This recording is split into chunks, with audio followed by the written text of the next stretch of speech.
Прийшли окупанти до нас в Україну, форма новенька, воєнні машини, та трохи поплавився їх інвентар. Байрактар, Байрактар. Російські танкісти сховались в кущі, щоб лаптем посьорбати довбані щі, та трохи у чах перегрівся навар. Байрактар, Байрактар. Приперли зі сходу до нас барани для восстановлення великої страни. Найкращий пастух баранячих отар. Байрактар,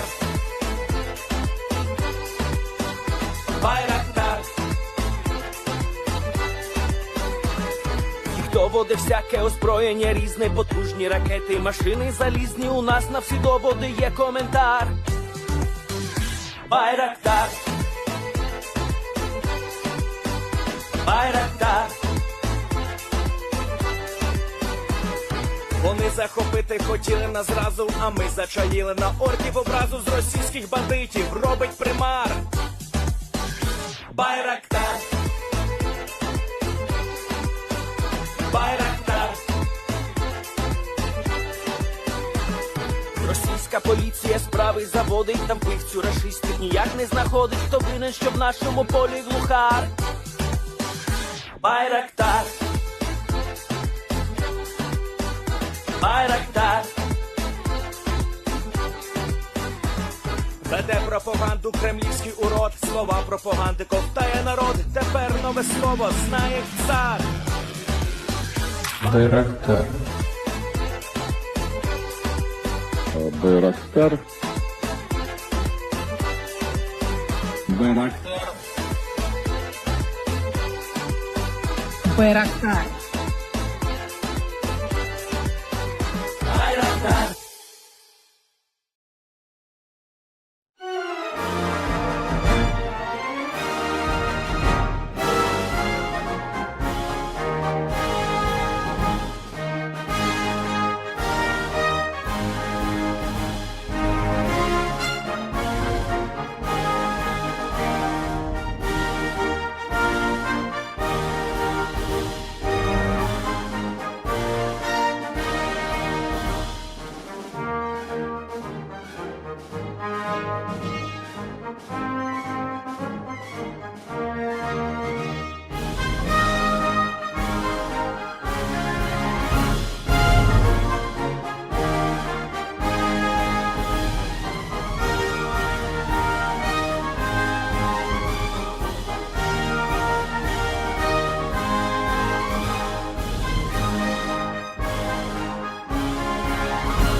Yes. The Leaf Street Army sends its regards.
Hello, everyone. I'm the Enforcer, and I'm accompanied by Enforcer Matt.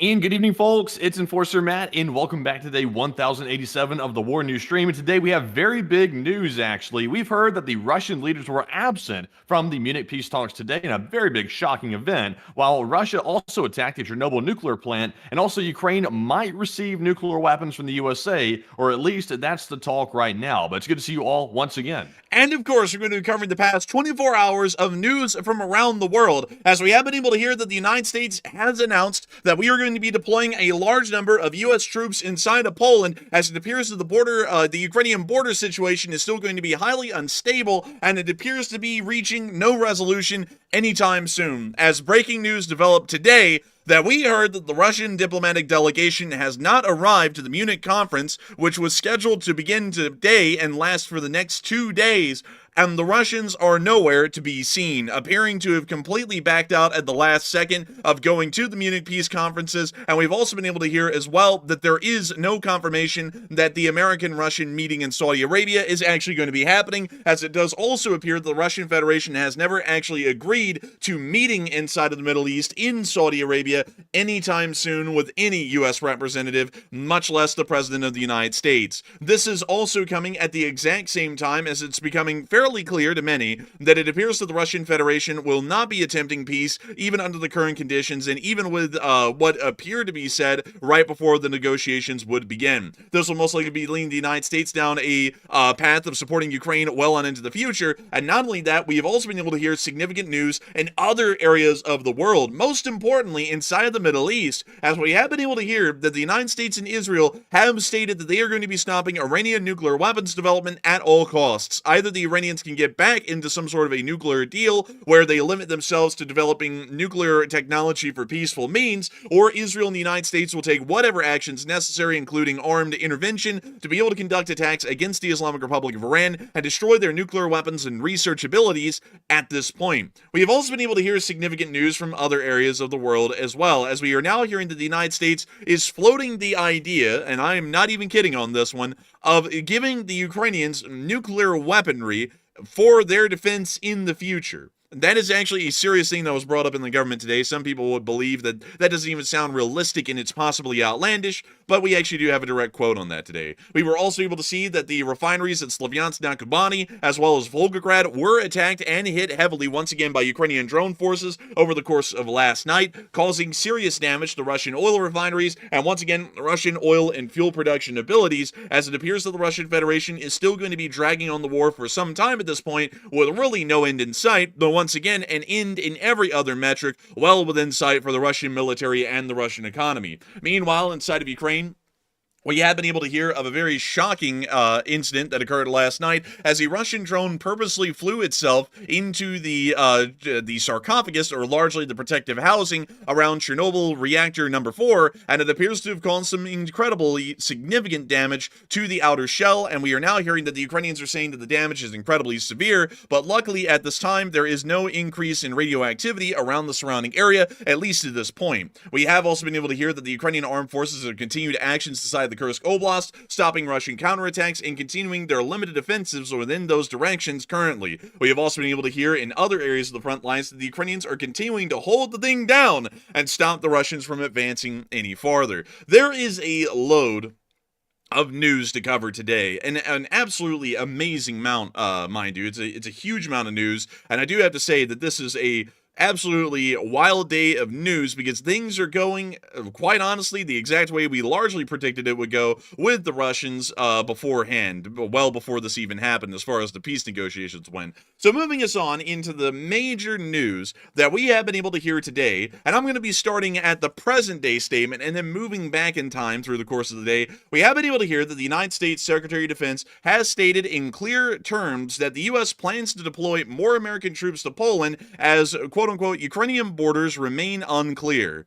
This statement is being made after the Munich conference largely ended inside of Munich, Germany today, and it does appear that the United States is going to be taking even larger, more aggressive actions towards the Russian Federation as a whole due to the actions that they took inside of the Munich conference today. And I have to be honest with y'all, the actions that were taken at the Munich conference were expected on our end, on the analysis side of things, but were nonetheless shocking, because I could not believe that this actually happened. As many of y'all know, a U.S. diplomatic team arrived in Moscow just yesterday, and we were getting reports that the Munich conference, starting tomorrow, was going to have the Ukrainians, the United States, and the Russians all at the same table, all at the same time, to speak about the future of the Ukraine war and to try and broker some sort of a peace arrangement that would be longer lasting, at least according to what was said by the U.S. government at the Ramstein meeting in Brussels and Belgium, as well as from the office of the President of the United States here in Washington, D.C. We then got information today that all parties showed up, which only included the Ukrainians and the United States.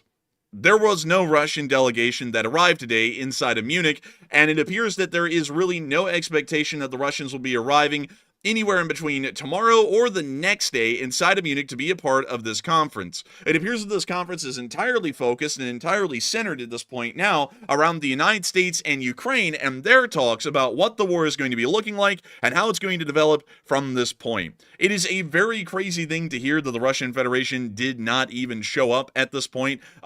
Really an insane thing, to be entirely honest with y'all, because it appears that the Russian Federation still has no real intention of ending the war until they are able to see truly unconditional terms and a total victory over the state of Ukraine in the conflict. We were able to hear some statements today that did come out, but we have a general overview of them here. Matthew very well put these together, and it's an incredibly good list and largely lays out everything that actually came out of the Munich conference as of today. And there was a decent amount, but it wasn't anything that you would largely expect given the current circumstances that were leading up to this right now. We were able to hear that the current situation report on peace talks between the United States, Russia, and Ukraine.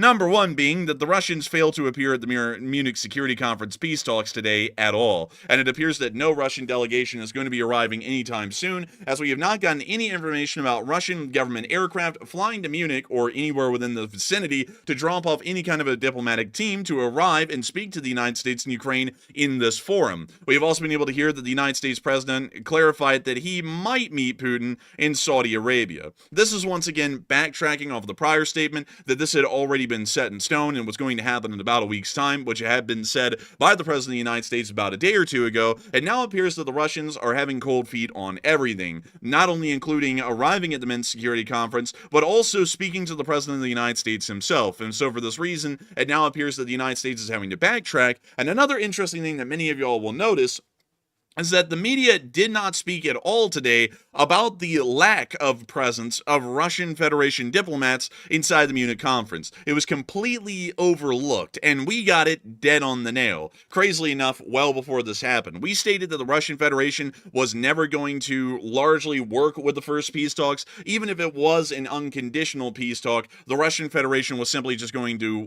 get up and walk out just to make a point, because the Russian Federation wants to act like everyone else is being pretty much run by the Russians at this point, and that they don't have to really respect anyone or any kind of actions that are made by the United States or Ukraine at this point. And it also appears that Putin is now backing off a meeting with the president in Saudi Arabia. So this most likely will not be happening at this point, and if it does, it'll be happening well on into the future, most likely months from now. The United States has had only one brief phone call with Vladimir Putin since the new U.S. president has taken office, and once again, the details about it were a little slim. We didn't get an incredibly large amount of details, and it does appear still at this point, to make that as clear as possible, that the Russian Federation really has no intentions to speak to the new administration in any different way than they really spoke with the last one. The phone call was probably all we're going to be seeing for some time at this point, as it does appear by all other measures that the Russian Federation is seriously not considering peace at this point. Russian officials are taking hardline positions on any possible peace talks, and they refuse to compromise on key positions, and while they were not at the Munich conference today, it still has been made clear through official Russian governmental channels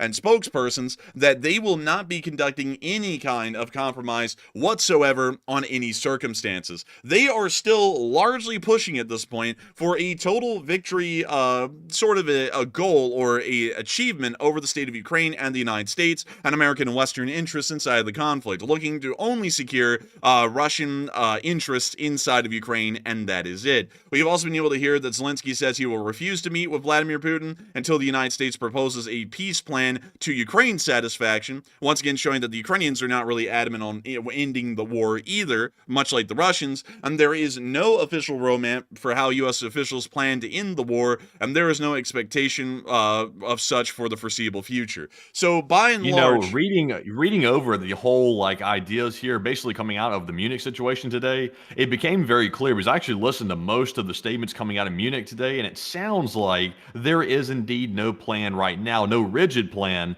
for ending the Ukraine war, which goes kind of contrary to what we've been hearing coming out of the U.S. official position, is that they believe they have a plan, but it sounds like they really don't. And they're basically playing it by ear right now. And all the communications into the future with Putin are going to be over the phone, and they're going to be brief phone calls. And to be honest, it sounds like the next phone call might not even be scheduled with Putin, and that could have been the one and only phone call that's already taken place, which shows you that it's not going the way they're saying it's going. It's going actually quite the opposite, and that's just not good to see when it comes to ending the war. So it looks like it might keep going, actually.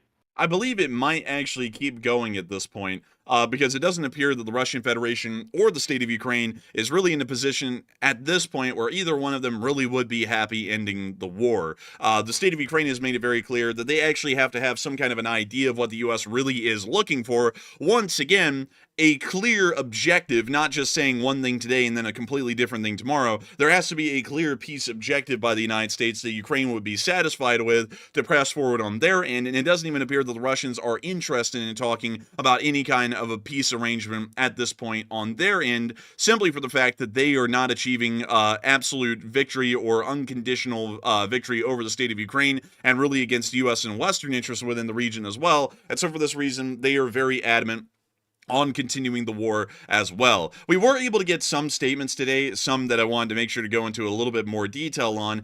There was a particular senator. I'm not going to be showing the clip here because of reasons. There's a senator in it, and people are going to become very political. But nevertheless, a senator did state today that if Russia attacks Ukraine again, Ukraine will immediately be accepted into NATO.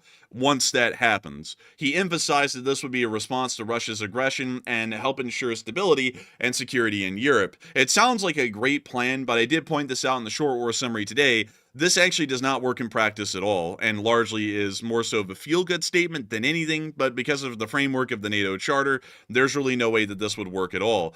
A country can only join NATO when they are in a state of peace. A country cannot join NATO in the middle of wartime. So for this reason, if Russia attacked Ukraine a second time, there's no way to just bring Ukraine in the middle of that war. The NATO Charter simply forbids that sort of an action. And so while some people could say, well, they could overlook it, a country, considering that it has to be unanimous across the board amongst all NATO members to accept a new one, a country could say, look, they're currently in a war, and according to the Charter, we don't have to bring them in, and I'm going to vote no, and then Ukraine cannot actually make the ascension into the North Atlantic Treaty Organization. So for this reason, while this sounded like a good idea, this isn't necessarily a good idea in practice because of the legal limitations of the NATO framework of the NATO Charter. Still, it would be nice if it worked this way. This would honestly be one of the best things that could be done or said, but at the same time, if we're going to put Ukraine in NATO to protect them from a second Russian invasion, why not just do that preemptively and just have them in NATO from the onset? That's another thing that I'd like to point out as well. It would be much better for Ukraine to just be in NATO by default instead of trying to play some game where, you know, if the sneaky Russians declare war again, which they will, then we'll try and somehow rewrite the NATO Charter on the spot to get Ukraine into NATO. It would be much better to just get them in before a war would ever begin, because that also would ensure that no conflict would ever begin to where Ukraine had to be brought into NATO to then be defended by the entirety of the NATO alliance. That would make much more sense to me, but nevertheless, this wasn't that bad of an idea, just it would never happen because of how the charter is written. We also were able to hear... Also, you know, something else interesting is I heard today at the Munich conference that one of the U.S. officials, who will remain unnamed for no politics reasons, he got up and basically said that Russia, if a good peace is not put into place for Ukraine's behalf, then Russia will probably be back in a year or two to reinvade once again. And that's what I was repeating and saying last night on the stream nonstop. And I was glad to hear someone finally say that out loud. And they were sitting right in front of Zelensky when they said that. And Zelensky agreed, obviously. He's been saying that himself for a long time.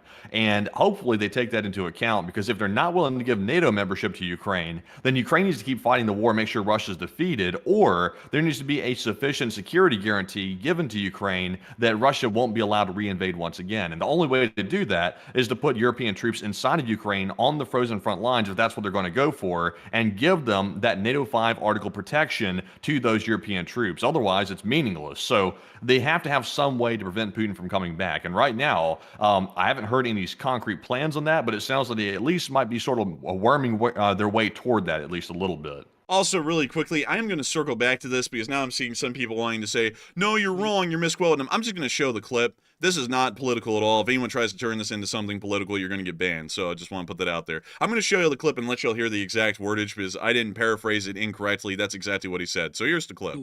Do it what you did for us. Make Ukraine NATO member. Well, yeah.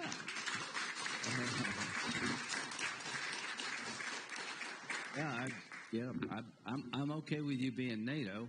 I'm just being honest with you. I think there are a few countries who are not. My idea is a little bit different.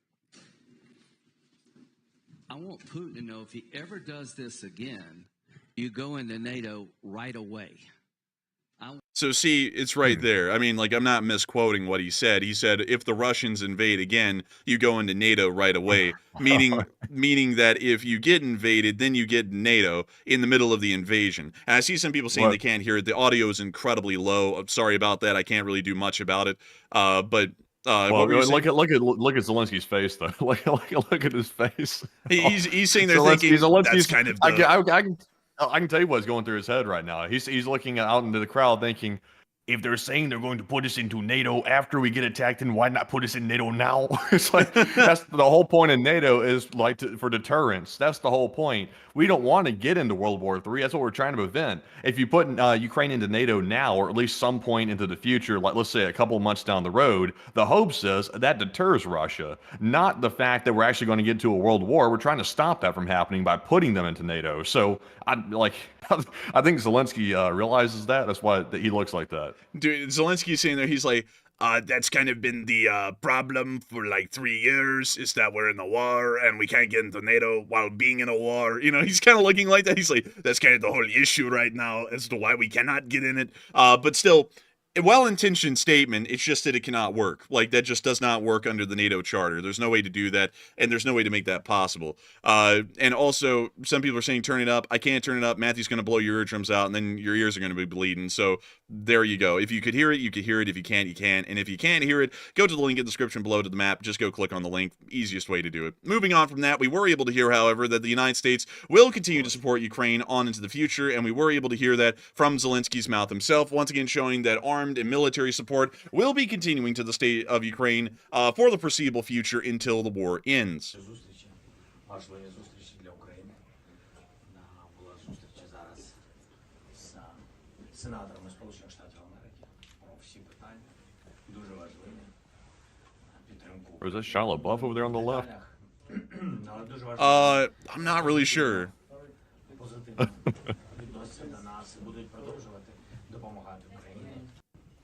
But that's the end of the clip right there. And still, it is nice to hear that Zelensky did confirm that U.S. military support will be continuing well into the future as far as the material aspect. But nevertheless, it is great to know that the United States will be continuing to support Ukraine in the meantime, since there will be no sort of a peace negotiation being made whatsoever with the Russian Federation, at least at this point. Once again, this circles right back into the news that we started off with, where we then got to hear at the end of the Munich conference today that the United States Secretary of Defense did state that the U.S. plans to deploy more American troops to Poland as the Ukrainian borders remain unclear, meaning that it appears that they're making no concerted progress at this moment towards a peace treaty, simply because the Russians are not present, and for this reason the United States is going to start ramping up severe pressure against the Russian Federation to try and force them to the negotiating table.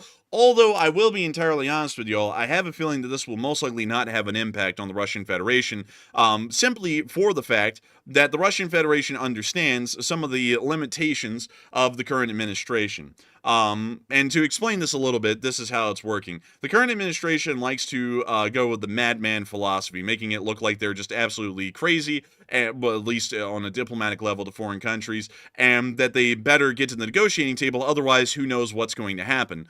The issue is that generally the Russian Federation, and many know, that the current U.S. administration, much like the last one, wants to avoid war at all costs. So while a deployment of U.S. troops into Poland would make it look like we're ramping up to possibly conduct military action against the Russian Federation might be able to call this as a bluff at this point, as it is, without any greater concerns, because they know, much like really everyone knows at this point, that the United States really isn't looking to expand the war. We're looking to limit the war as much as possible and even end it inside of Ukraine. So for this reason, I have a feeling that while U.S. troop deployments in larger numbers into Poland is a great thing on a negotiating aspect, this has largely been mitigated by statements made previously that would most likely lead the Russians to believe that this is nothing more than a bluff and really would not evolve into anything larger. But nevertheless, moving on from that, we were able to hear another interesting statement from the United States today inside of Washington, D.C., that the United States may give Ukraine nuclear weapons.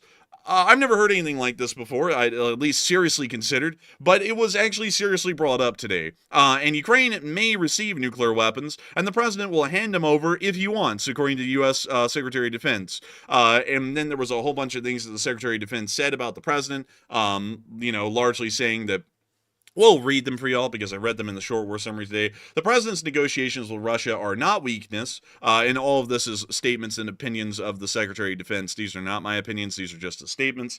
On the contrary, these negotiations are evidence of the strength of the president and the United States. The president's strength forces Putin and Zelensky to sit down at the negotiating table. He negotiates from a position of strength, and he seeks a favorable deal, but does not make concessions. Criticism of negotiations without NATO is not substantiated. No one offers alternative solutions. Other positions lead to endless war. which, I mean, it looks like they're already kind of going into that at this point. Anyways, negotiations are a part of the president's strategy. The U.S. shows interest in Ukraine through investments, not just declarations of support. There are things that I agree and disagree with in these statements that the Secretary of Defense made, but I'm not going to get into that. Those are the statements that he did make, and it is a little bit bizarre to see that for the first time ever, it's seriously being considered that the United States would give Ukraine nuclear weapons. Now, I'm all for Ukraine being able to defend themselves, and I'm all for the United States supporting Ukraine and supporting American and Western interests within Eastern Europe. However, I would have to say that even floating around the idea of handing over nuclear weapons to Ukraine may not be the greatest of ideas, to be entirely honest. I've always said that that's not a great thing. I'm generally not a fan of nuclear weapons. They exist in the world. They're a necessary evil. But at the same time, we want to make sure that there is no nuclear proliferation that is going on outside of the current treaty members of the non-nuclear proliferation treaties. And the state of Ukraine It's a bold statement to make, isn't it? That's very bold. Honestly, like the statements like that, that's shocking to me somewhat, because I had heard just yesterday that the idea of giving nukes to Ukraine was pretty much ruled out, and now today the Secretary of Defense is coming out and saying, oh, maybe we should give them nukes if the president wants them to.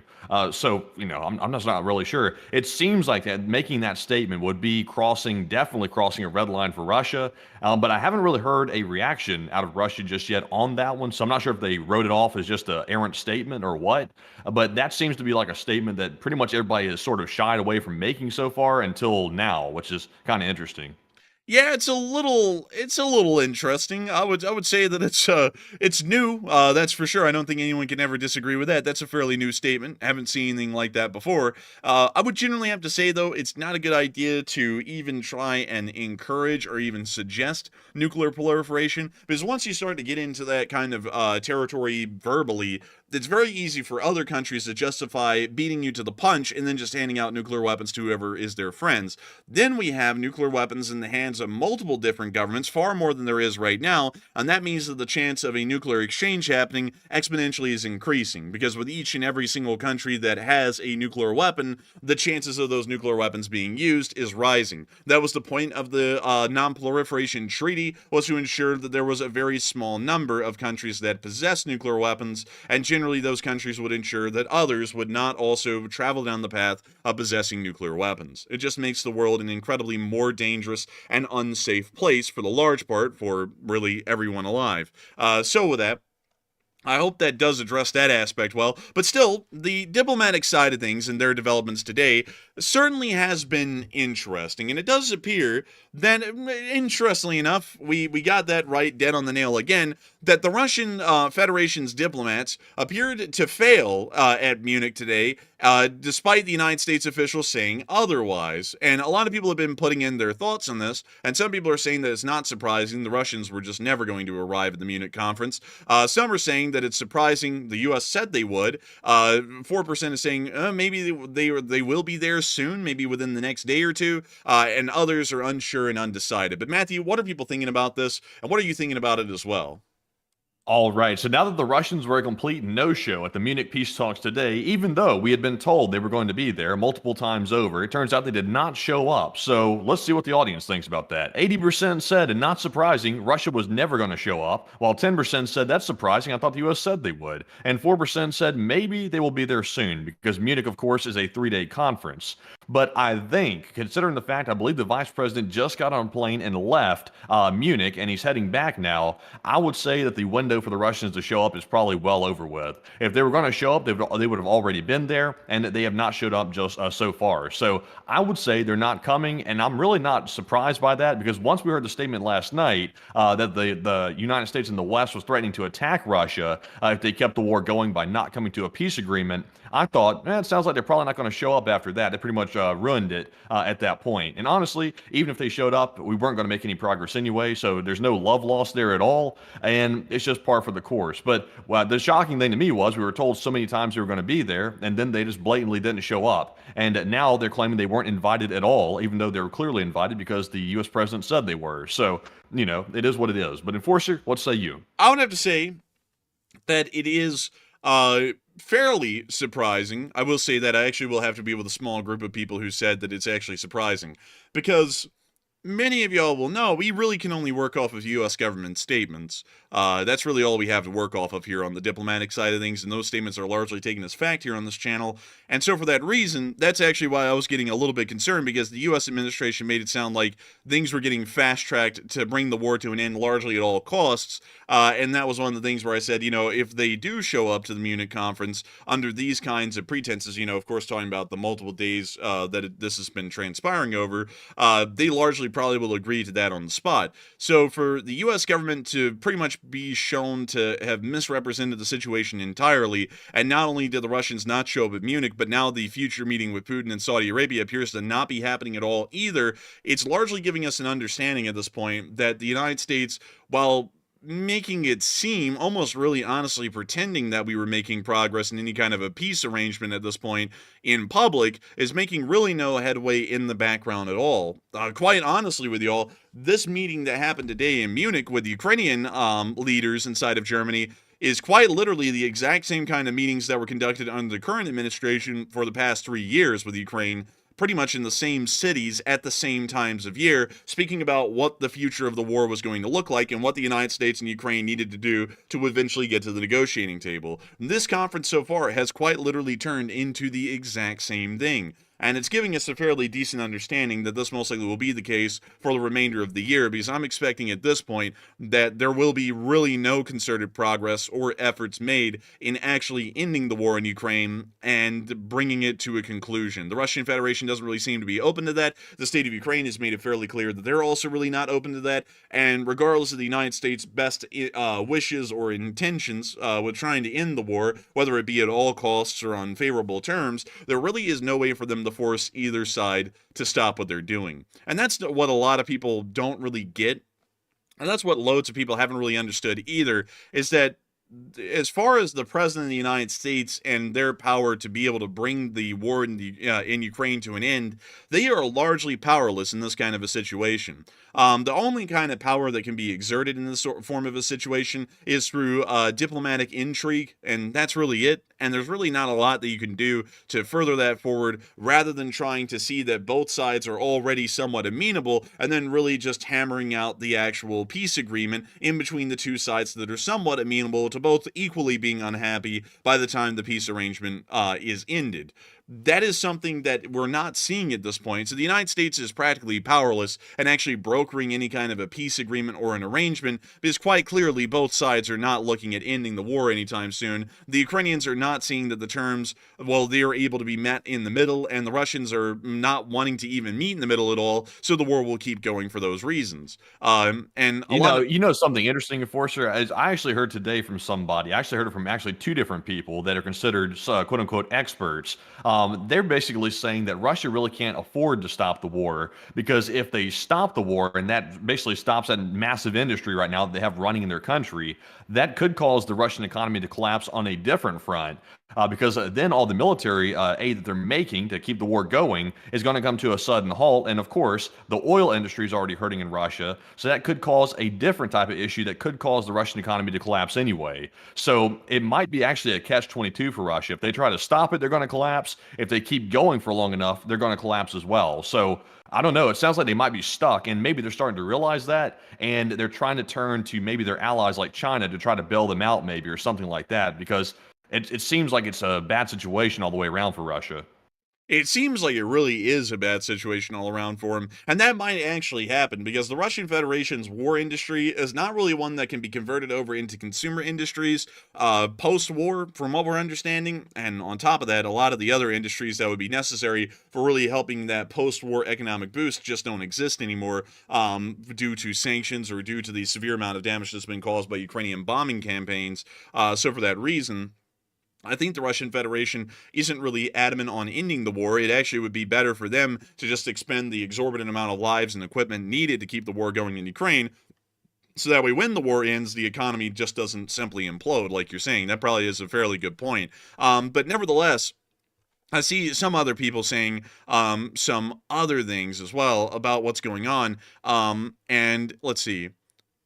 Someone said, even though it had a small chance to happen, we had to try. It cost nothing and may have a positive result. We now have a much clearer picture of how to proceed.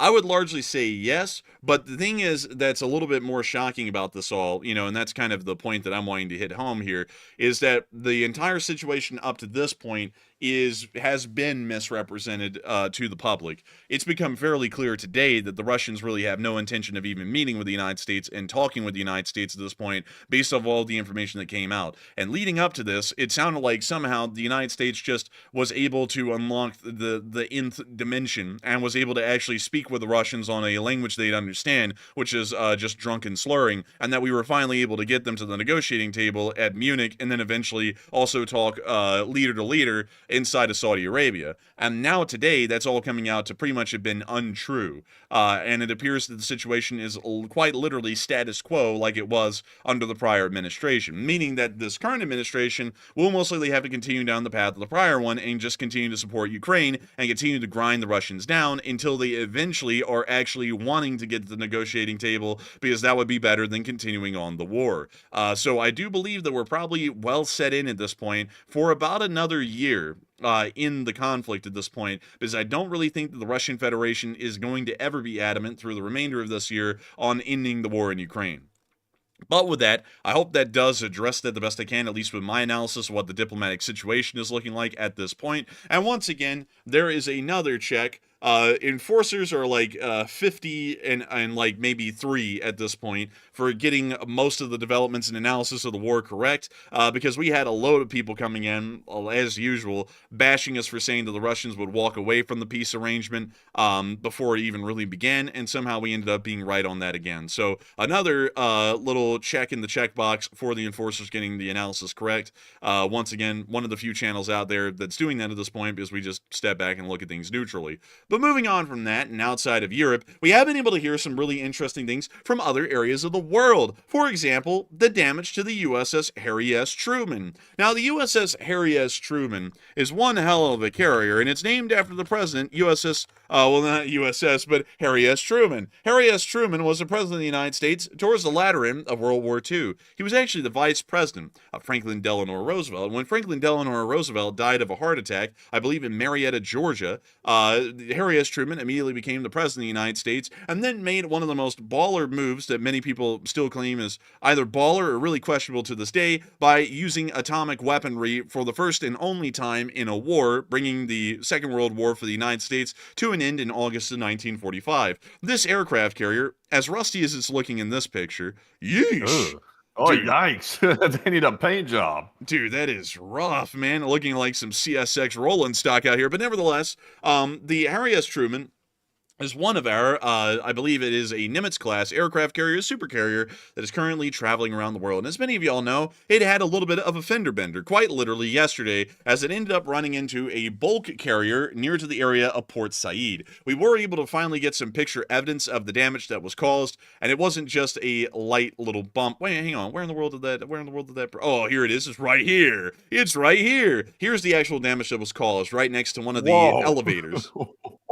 Man, that thing's shredded. I thought they said there was hardly any damage to it. That looks like the whole thing got shredded. Well, they say that there wasn't any damage to critical systems, and I believe that this is actually one of the, let me see if I can actually find a picture of that side of the Harry Truman.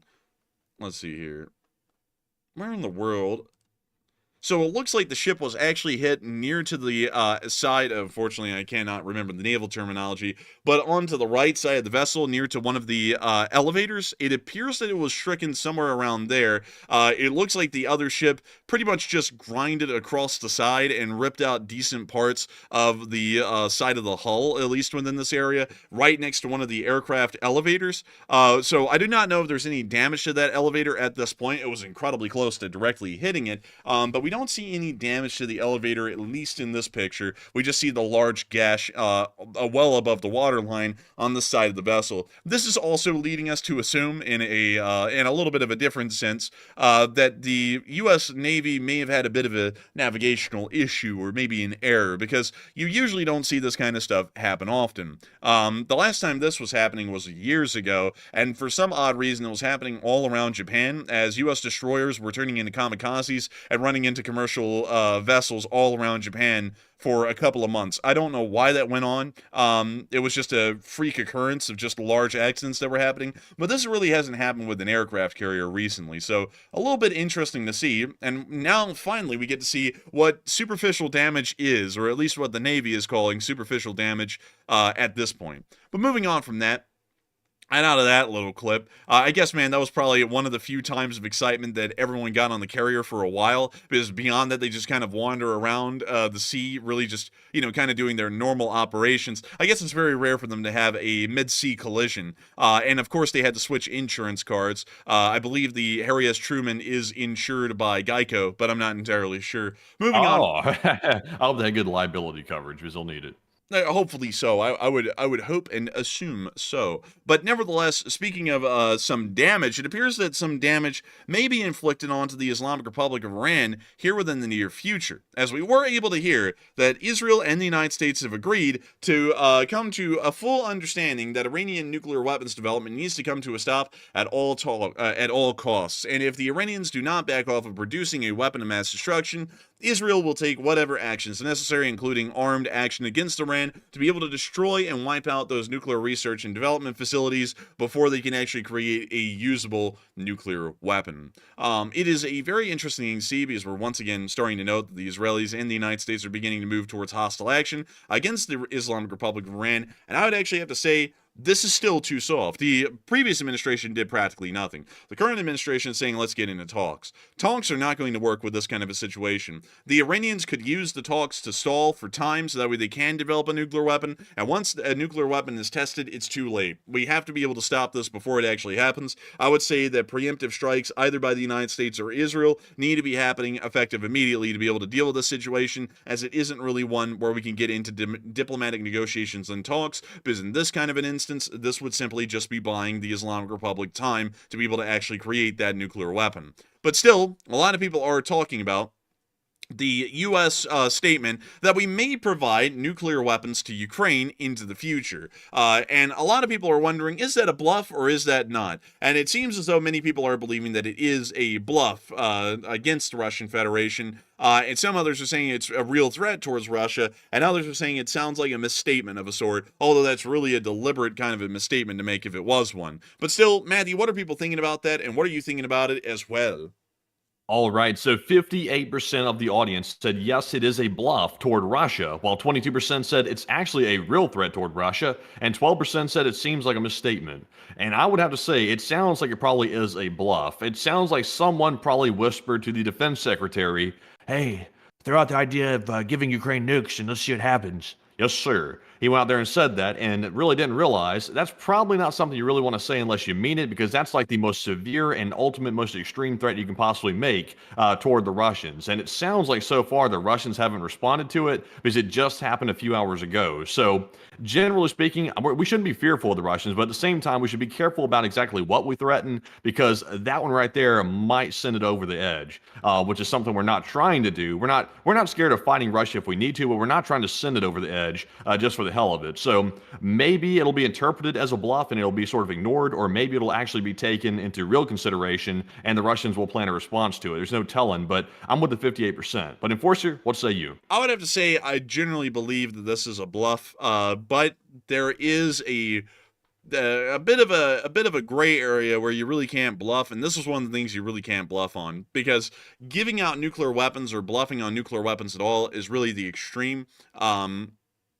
Every time I say stuff like this, I feel like I'm having, like, because I know someone in the audience is about to say, no, it's not. But I always feel like I'm having to talk to, sometimes, folks, a small group that just don't get anything. But nuclear weapons are dangerous. Big boom. Kills millions. One bomb. Very big, very dangerous. And so, for that reason, making any kind of statements, even if they're a bluff or not, about nuclear weaponry and sending them somewhere and using them somewhere or giving them to another country is a very, very serious thing. That's kind of like how some people try and make it sound like it's not a big deal. That's kind of like threatening to shoot your neighbor. Not something you generally want to do, because of if the neighbor called the cops on you, they're going to arrest you for issuing a threat, because that's generally taken as a very serious kind of a deal.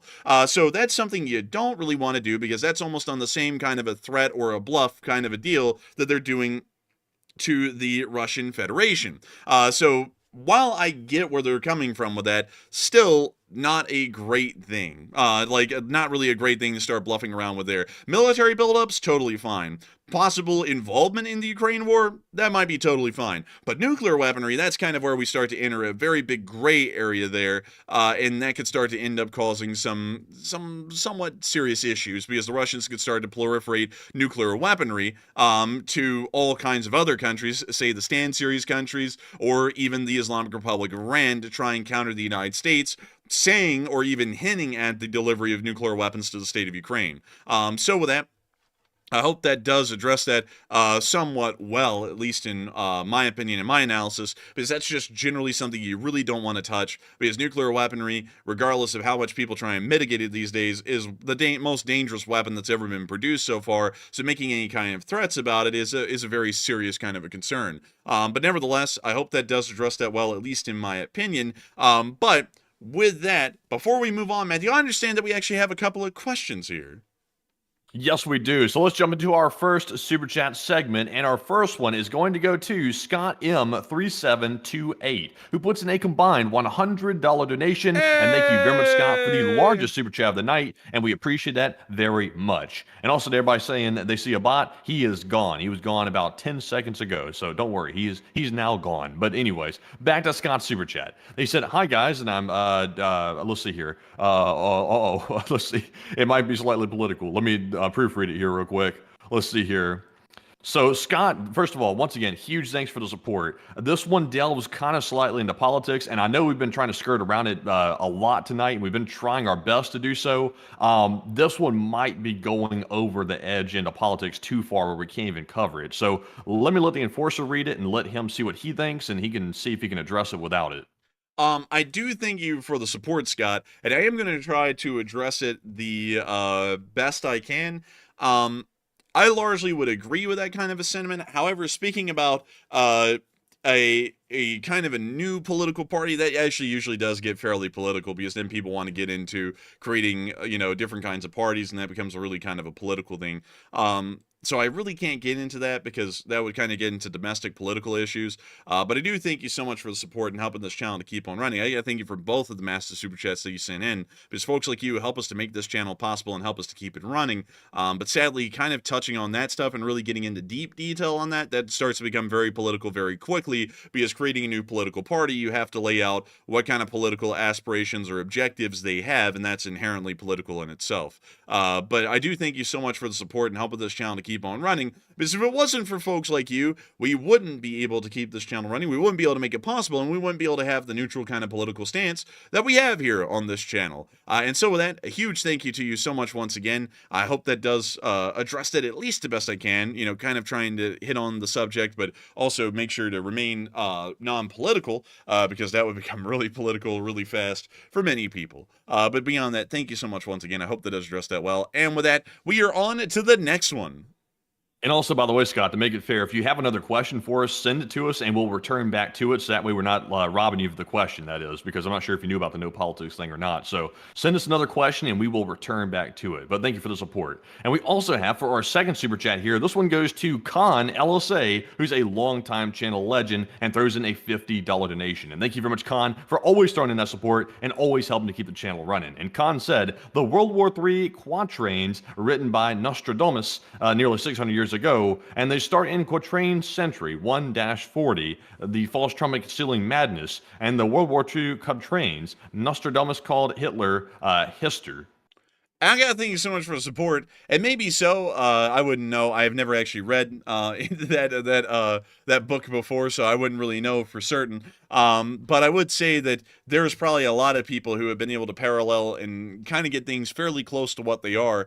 Because one thing that's crazy is that before the Titanic sank, there was actually a book that came out called The Wreck of the Titan. And it was written about a ship that was claimed to be unsinkable, and then it sank, and most people on board did end up perishing in that fictitious wreck or sinking that occurred inside the book. There was a whole bunch of instances where things were largely stated before they happened, but that could be a fairly close one for the large part, because it's a little bit easy actually to kind of get these things down on when things are going to happen. Like you can kind of see them coming from a mile away, especially if you have a good keen eye. And not only that, a lot of these kinds of situations have repeated over and over and over and over again, crazily enough. Like, for example, the situations that lead to world wars have happened a lot. For example, the 7 Years' War is actually argued by scholars to be the first world war in the world, which happened in the middle of the 1700s, because it was a war that spanned over multiple continents, pretty much around the entirety of the world during that period of time, and was over fairly similar kinds of strategic positioning situations that largely pertained to everyone back then, just like they pertained to everyone during World War I or other subsequent wars into the future. I would generally say it probably is the case that it has a lot of things that would rhyme, because I personally know of a lot of books that would lay out things in them that sounded a lot like what would be existing in the present day. Of course, a lot of those predictions are also wrong, but generally, with predicting the future, the philosophy that I have is if you throw enough at the wall, it eventually will stick.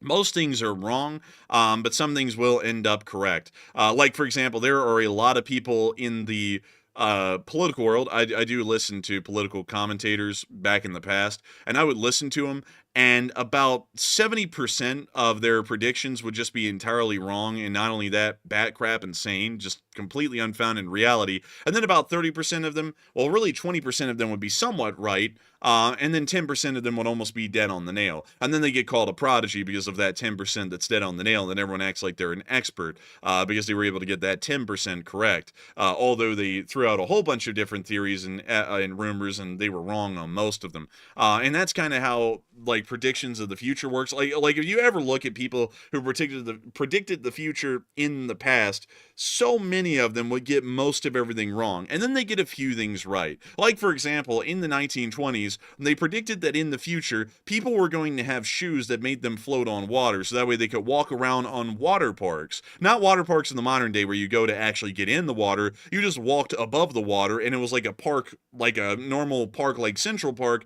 but the surface of it was water instead of grass.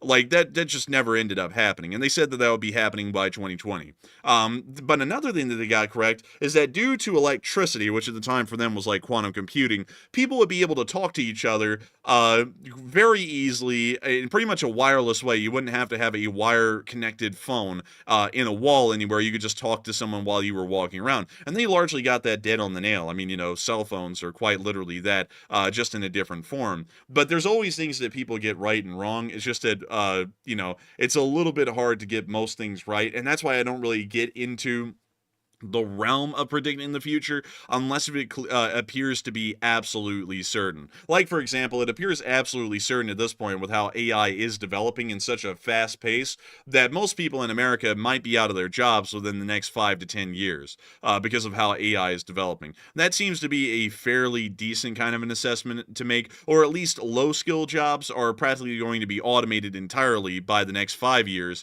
which is a fairly clear thing to see. It's not something that's requiring foresight 100 years into the future. It's something that is right in front of us right now and already is starting to happen in some specific job categories. For example, McDonald's is practically already being completely automated at this point without AI, which is a kind of a low-skill job. And so in the future, they could easily replace most low-skill jobs with automated or artificial intelligence, and that's a fairly easy thing to see. So maybe Nostradamus was correct. I don't really know the book exactly to say for certain, but I do thank you so much once again for support and helping this channel to keep on running, and I hope that does address that at least the best I can. And also someone said, AI is bad. I think AI is good, implemented properly. Like any technological advancement is good, implemented properly, but the way that it's about to be implemented here soon, it's going to cause major civil unrest. Like, I can already see that coming. The next few years are going to be a very turbulent time in this country, because many people are going to be unemployed. I'll tell you what the outlook on that's looking like right now. Most of the country is going to be unemployed by that point. the United States government is not going to have a system set up to help out all of those people or to help them have any kind of a decent lifestyle or a living, and we're just talking about, not like upper middle class. I'm just talking about lower middle class or even low class. Such a thing is not even going to be set up by that point. And so a lot of people are going to be generally unhappy, and prices will continue to rise, so things are going to be largely unaffordable, and people are going to be going into riots over that because no one's going to be able to find a job, and their lives will be terrible.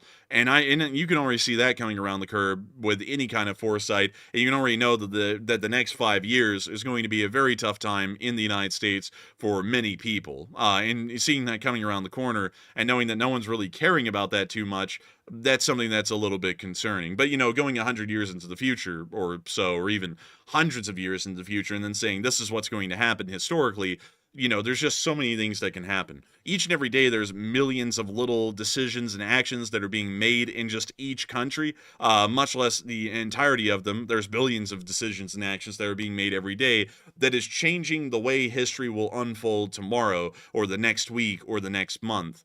There are, a lot of people know about the butterfly effect and how one small action can really change the entire course of history. And every single second, there are millions of little butterfly effects happening every single day. And to be able to accurately predict what the future will look like, say 600 years out, with millions, if not billions, of butterfly effects happening in different ways every single day, it's just statistically impossible to really get that dead on the nail what the future would look like with any real kind of certainty, at least in that kind of a geopolitical or foreign policy kind of a development aspect. That's just incredibly hard to do. But still, I thank you so much once again for support, Connor. I hope that does address that incredibly well, at least in my opinion. But I always work off of a very safe kind of betting standpoint. So, that could be a very good prediction. It's just that I generally keep my predictions to a very short term, days, weeks, and at the longest, maybe a year or two, but not that much farther than that. And it's very rare if I do it. But still, thank you so much once again. I hope that does address that well. And with that, Matthew, do we have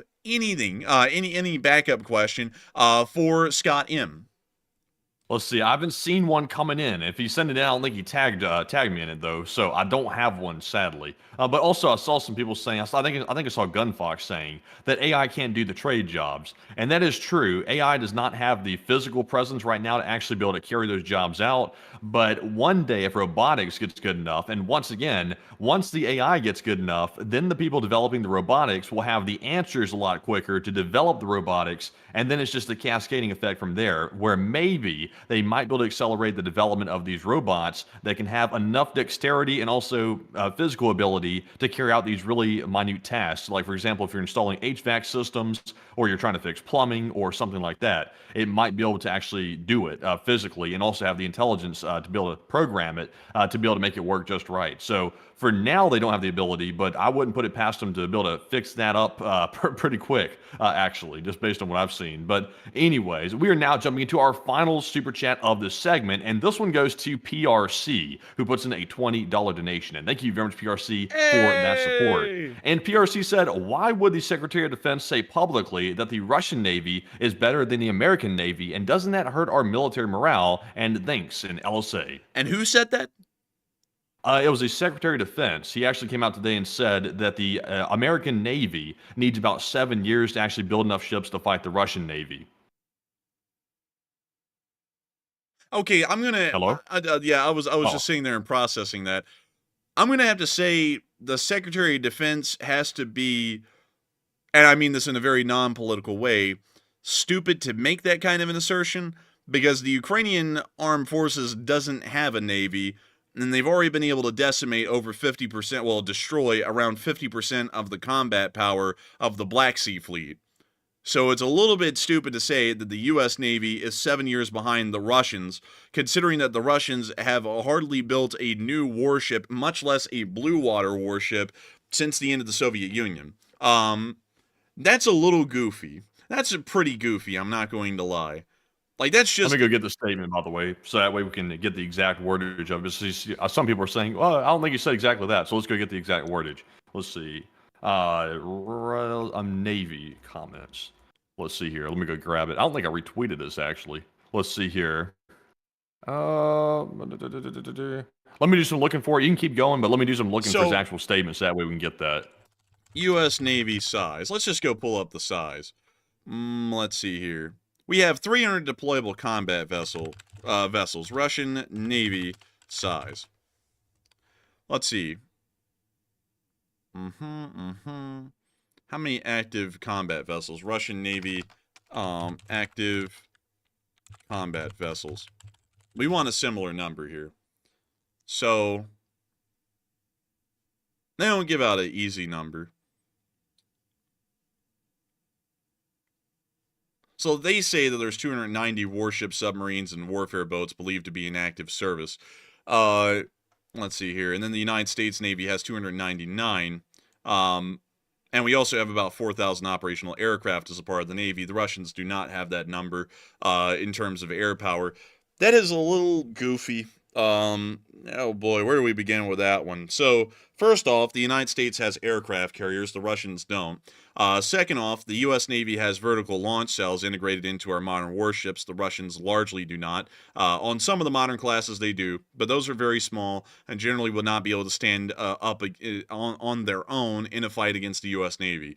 The Russians have no ability to power project. The Russians have no ability to conduct long-term resupplies of their Navy, meaning that they have to operate fairly close to Russia in some degree. Overall, the Russian Federation just is not, it's not all that. Not only that, the Slava class, which is one of the most advanced cruisers that the Russian Federation has at their disposal, which is this one right here, which has been in service, mind you, in the Soviet Navy since 1982 to the present day, while it does have decent anti-ship missiles, it probably will never get in range of the U.S. Navy to use the anti-ship missiles because the ships are that old, aged, and underfunded that there's just no way for them to compete. That's a kind of statement that I feel you don't even really need to go into a lot to know that's just not true. Like, it's just wildly untrue. The Russian Navy is so far behind the times, they're a joke in every way. It's like, for example, once again, if the Russian Navy was so formidable and dangerous, how come the Ukrainians have destroyed over half of the Black Sea Fleet's combat abilities without ever really even using a warship to do that? It doesn't make a lot of sense. Dad's going to have to make me go and look at the background of this person because I haven't really looked into their background a lot. So let me go take a look. Let me see here. So,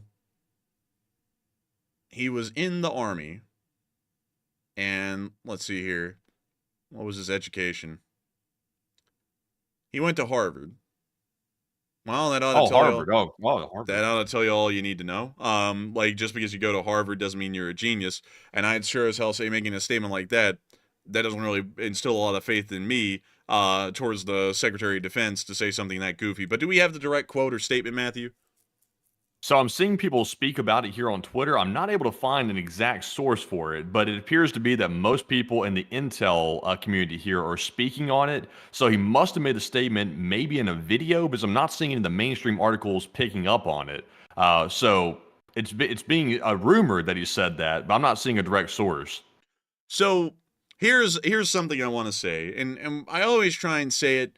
And sometimes people take it the right way, sometimes people take it the wrong way, but I'm going to have to keep saying this.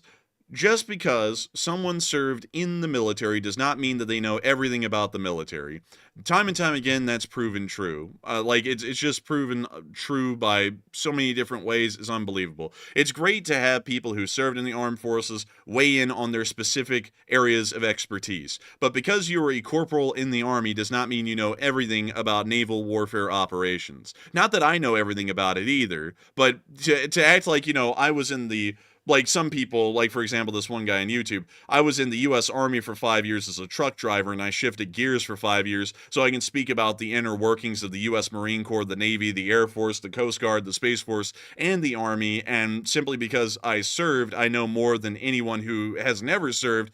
That is just wildly untrue, and it's just proven true time and time again. This guy had no experience outside of the Army, and he was in the U.S. Army Reserve for a while as well, in the Minnesota Army National Guard, and also he was in the District of Columbia Army National Guard as well. And also he was apparently in an infantry unit. Can't really find a lot of information. I'm trying to find it quickly.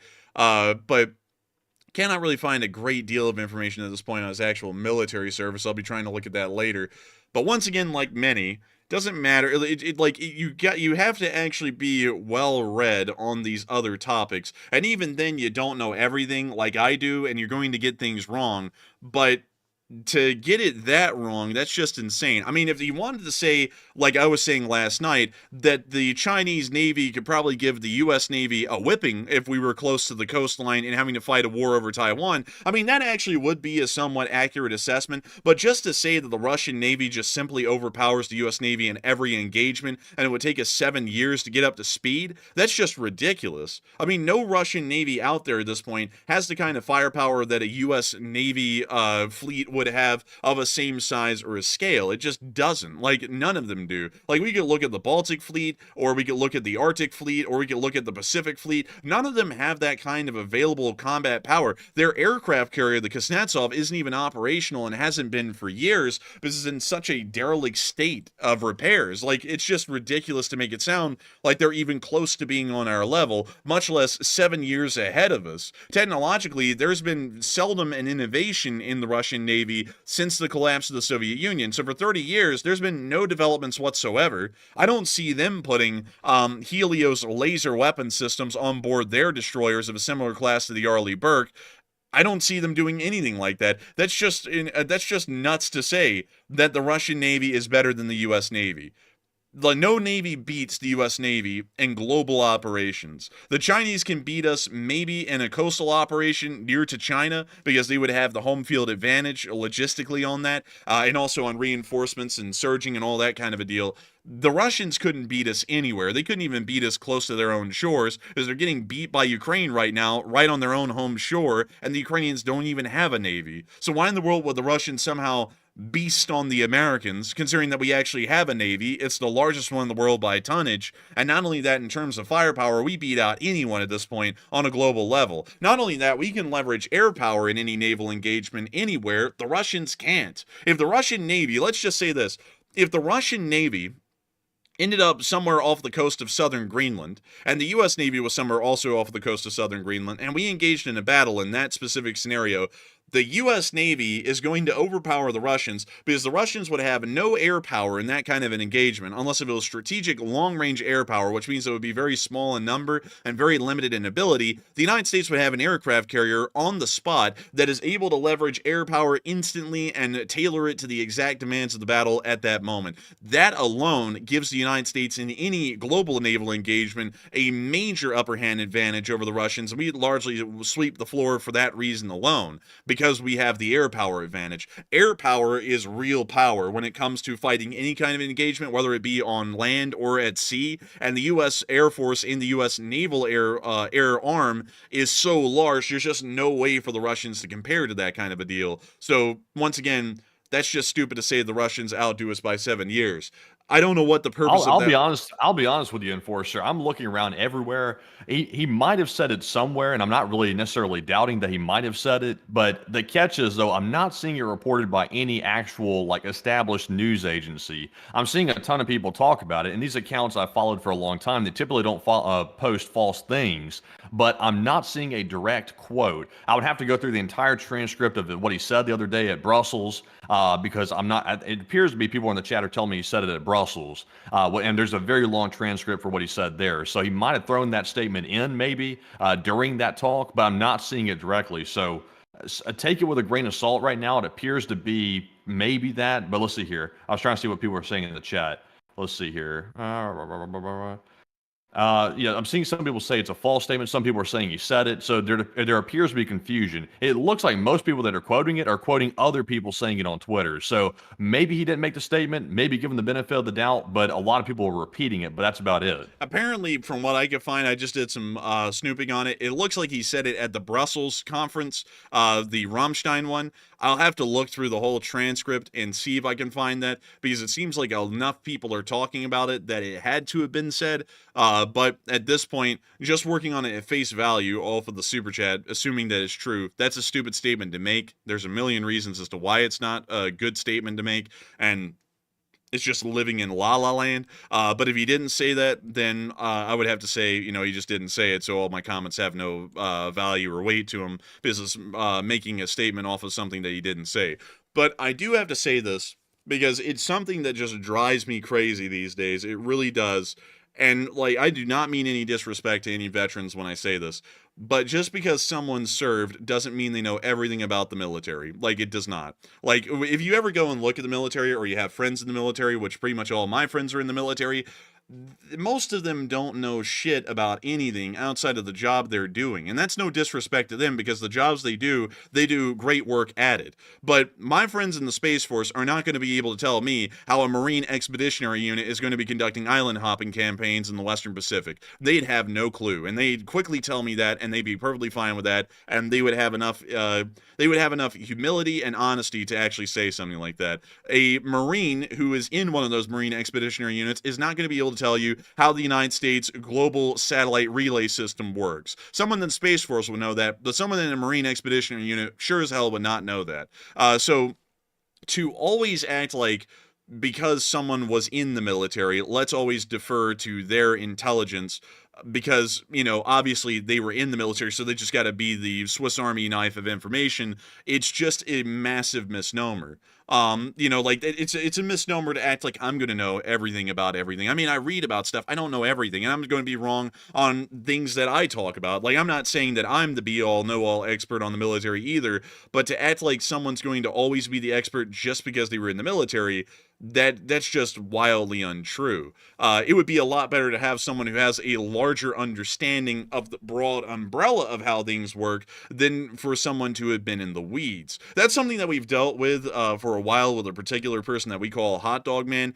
They were, like, no disrespect to the job that they worked, because they were in the Army, but for 5 years, they were a logistician, or specifically a truck driver. I believe it's 88 Mike is the MOS. So their job was to get in a truck that didn't even shift gear. Well, they didn't even have to manually shift the gears. I believe it was just an automatic gear shifter. So they'd switch the gear shifter to drive the truck. And they did that for 5 years. And then they come out and then they want to act like we don't know what we're talking about. Although when you listen to their analysis, they sure as hell don't know what they're talking about, because all they did in the Army was drive a truck for 5 years. It's kind of like going to an 18-wheeler driver and asking them how the U.S. logistical system works on a national scale. Why the hell would they even know, and why would they care? Their job is to drive the truck. It would be much better to ask a business executive for, say, J.B. Hunt how that works, because they probably would be much more well-versed on that. But then if you ask them on how to drive a truck, they probably wouldn't even know, because that's not their job. That's not their specialty. That's not what they did. So I hope that kind of covers that base well, because I'm going to have to look into that statement and see if that was even said or not. But generally, from what I'll be honest with you, Enforcer. Excuse me, goodness. It sounds to me like the statement is probably false, because I'm doing some looking here. I'm reading through abstract articles about what he stated at the same conference. I'm not seeing any reference to anything saying that we have 7 years to actually build ships to actually catch up to Russia. I'm not seeing that at all. So I think people might be spreading fake news on Twitter like that. And it looks like a lot of people fell for it. And that's where I saw it as well. And that's where I believed it came from. So we might be actually incorrect on that. It looks like he might not have said it. He did make statements saying we need to invest heavily in the military. Like he does appear to be supporting that. But he did not make the statement specifically appearing to say 7 years to build up the ships, based on what I'm seeing right now. So with that in mind, considering that we're now going to be taking the statement as false, I don't have a comment on it. I would say that if he did say it, it was clearly stupid. I'm going to still die on that hill if he said it. But considering that he didn't say it, I really have no comment, because it doesn't really sound like the statement even happened at this point from what Matthew's sleuthing around.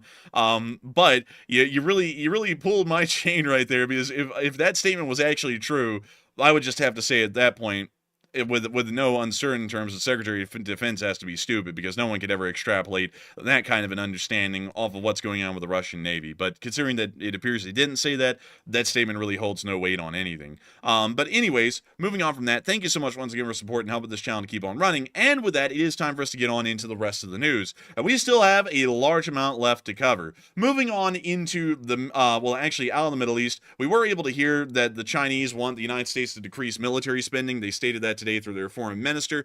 Nothing really new there. Moving on from that, we are going to be moving on into the area of northern Ukraine, as we were able to hear and see that a Russian drone ended up hitting the containment structure around the Chernobyl nuclear power plant. You can see that over there on the far left, and you're actually about to see the drone impacted here on film. And here's the explosion right there, hitting the side of the containment structure.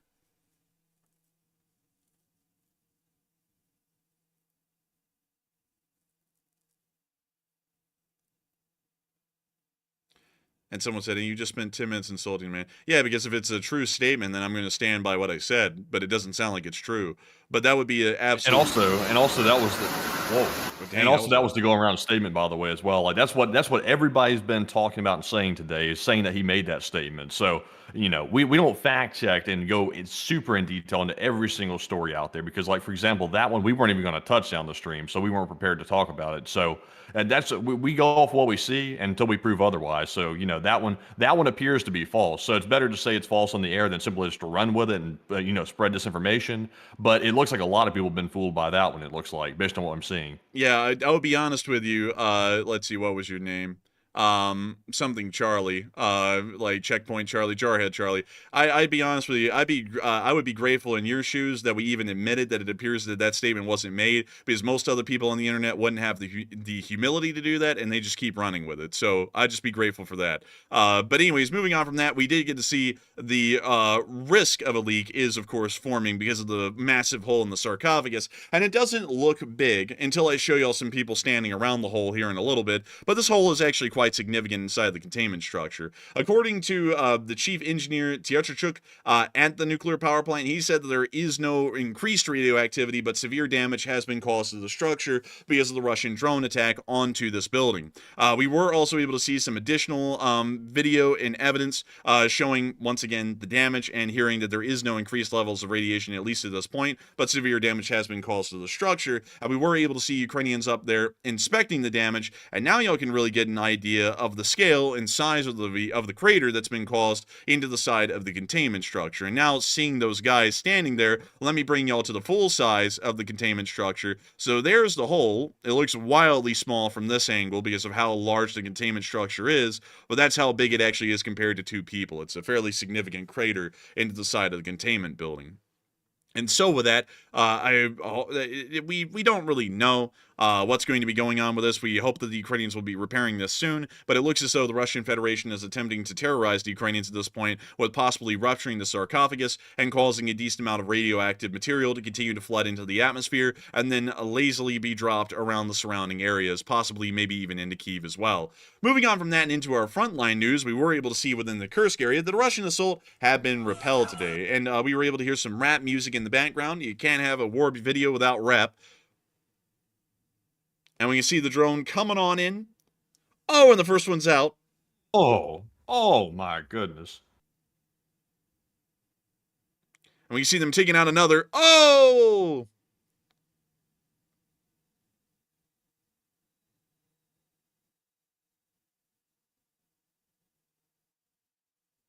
And we can see them just knocking them around a little. Holy moly! Man, speaking of getting knocked around a little, tomorrow, and this has nothing to do with it, actually, I was just trying to somehow bring this up. Tomorrow is actually going to be my birthday, folks. I'm turning 23 years old tomorrow, so just letting y'all know that, just giving y'all a little heads up, because I think some people know that, some people may not, but tomorrow, I'll be turning 23 years old. Isn't that great? And we'll be on air with all of y'all again tomorrow, covering the news. But we were able to see... Hey! And we were able to see a Russian stronghold getting hit in the Kursk region as well. Oh! Dead on the nail.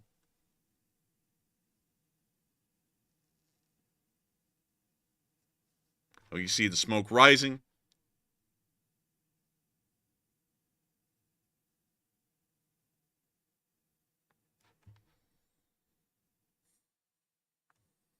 And that's the end of the clip. But still, very interesting to see. And moving on from that and into our next clip, we also got to see the Ukrainians continuing to take out more drones with the Minions unit. The Minions.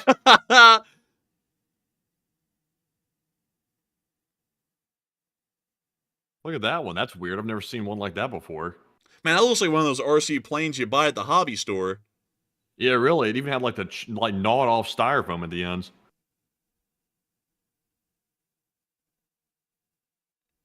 We see them hitting another one.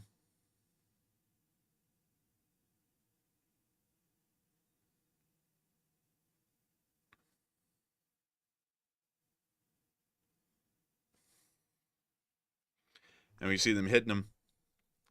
And there we go. Man, the Minions outro and intro is longer than the video itself. It's kind of like our stream. It's kind of is. But moving on from that, we also get to see the Ukrainians hard at work down in the southern area near to Ulanok.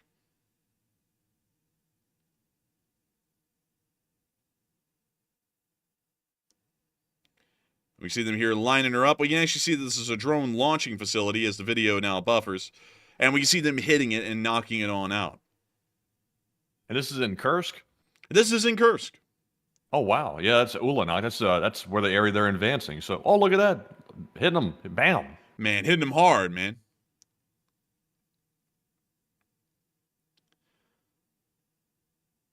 And a lot of people are saying, well, you've grown up in front of our eyes. Yeah, crazily enough, when we started this thing, I had just turned 20.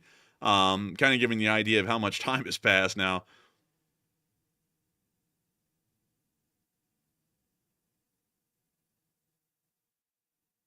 Oh, and that tank is going up, cooking.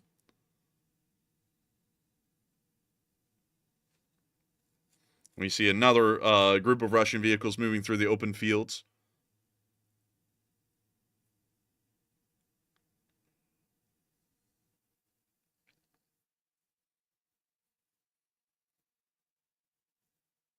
Also, by the way, I see people talking about the hostage release in Gaza that's coming up. Right now, I'll be honest with you, it sounded like they're going to release some of the hostages, but it's kind of up in the air right now, at least from what I've heard. So I'm not sure if they're going to go through with it or not. But remember, there's that really big threat out there right now that if they don't release all the hostages, then all hell's going to break loose. That was the current threat from the United States. I don't know if that's actually still in effect or not. I wonder if it is. It should be. It hadn't been rescinded unless they just, happened to ignore it. Perhaps. Maybe they did. But still. Oh, yeah, it was. I would think it was 19. Let me think. Let's see. Yeah, I think I did just turn 19 when the stream first started running. Oh, and thank you so much, Frank the Tank, for the massive support. Thank you. Dang. Let's see. Let me think. I can't really remember how old I was. I remember I just had my birthday, though, because my birthday is right before the war in Ukraine started that year. And the war started in 2022. So, no, I would have just turned 20. Yeah, I would have just turned 20. But when I started the YouTube channel, I actually was 19. So if y'all ever were around and one of the first 100 subscribers, you actually would have seen me when I was 19 years old, not 20, and much less 23, which I'll now be tomorrow. So it's a little wild. I've been running this YouTube channel since I was 19, and I'm now 23. I've pretty much done this the entire time I've been out of high school, minus about a year.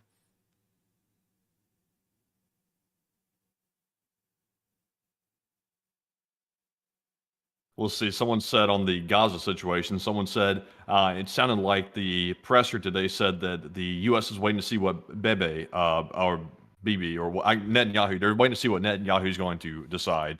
And maybe that's the case. I believe so. I think it probably is.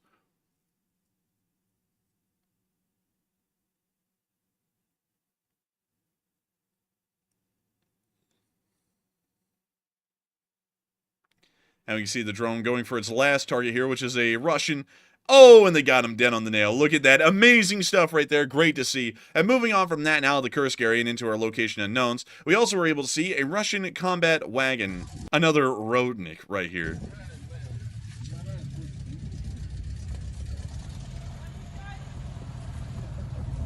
I'm not going to lie, man. That thing sounds like an Alco. It does. It sounds like an Alco. It sounds like a chopper. It's like, dang. Oh, jalopy. I'm pulling up in my 6'4". Man, this guy said, man, we're cruising down the street in my whip, boy.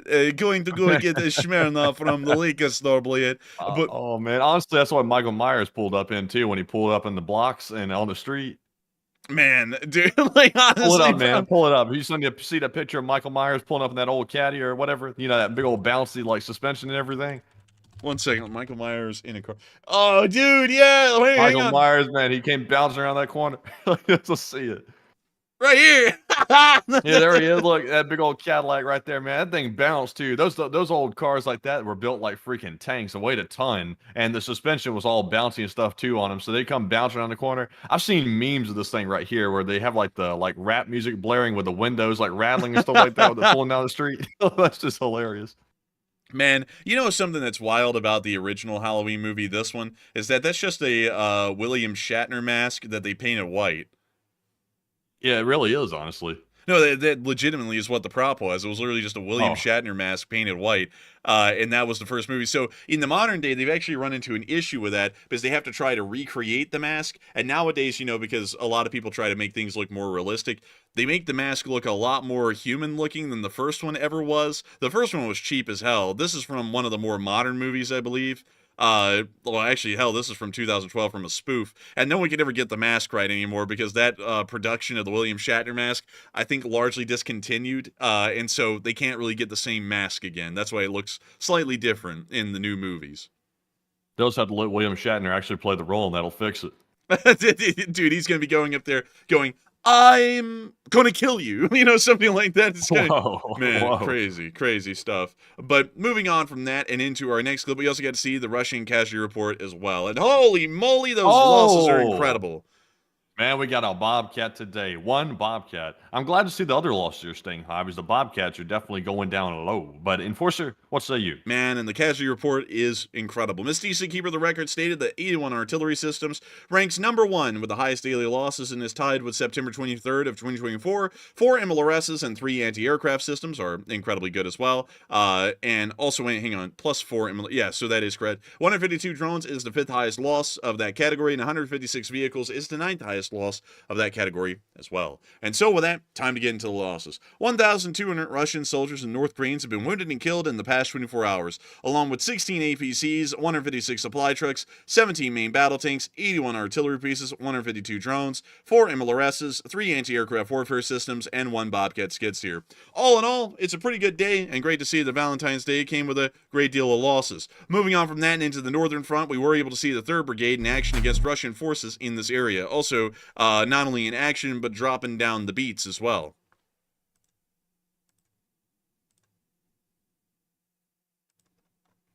And we see them here tossing a nade into a Russian dugout. And it looks like they dug it in.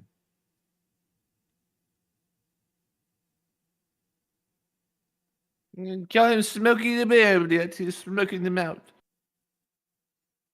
Kill his Mark Zuckerberg because we're smoking that orc blade. I'm in my backyard smoking these meats with Sweet Baby Ray's. He had a thing for Sweet Baby Ray's that whole time, man. It was like an ungodly obsession with it. But moving on from that and down to the area of Bakhmut, we were also able to see these FPV drones at work in the 53rd Brigade.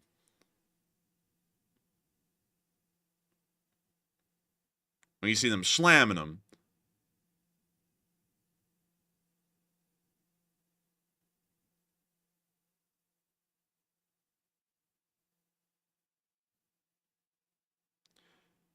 And we see them just hitting them over and over and over. Also, I see someone in the live chat here, Vincent, said, he said, yeah, Ukraine gave up its nukes and was supposed to be protected. Yeah, that's true. That's true, honestly. They did do that. Budapest Memorandum, the big deal, the big thing that Ukraine keeps mentioning. But honestly, though, here's the thing. They were going to have to give up their nukes, probably. They were going to have to because there's a lot of pressure on them. I'm not saying it's right or anything like that they were forced to give them up, but they did, and we're currently in a situation where we're at now. So Ukraine's threatened to develop their own nuclear weapons once again, and it sounds like they might actually have the ability to do that if they chose to, but that might, bring sanctions from the West back down on them for trying to do that, I would imagine.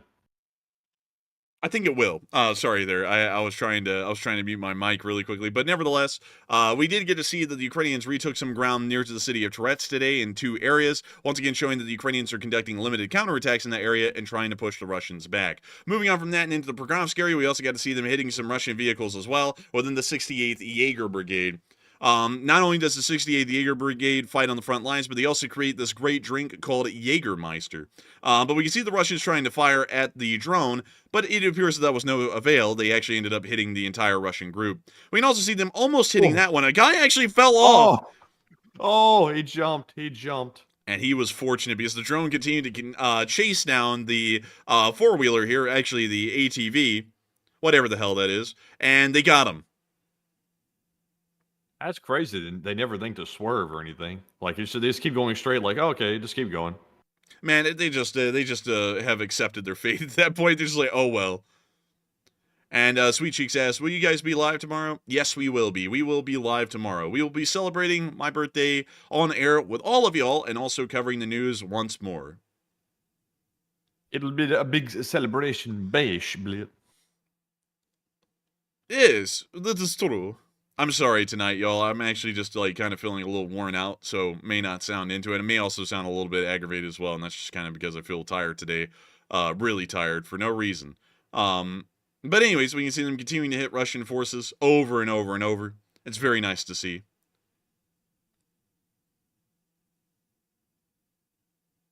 And oh, blядь.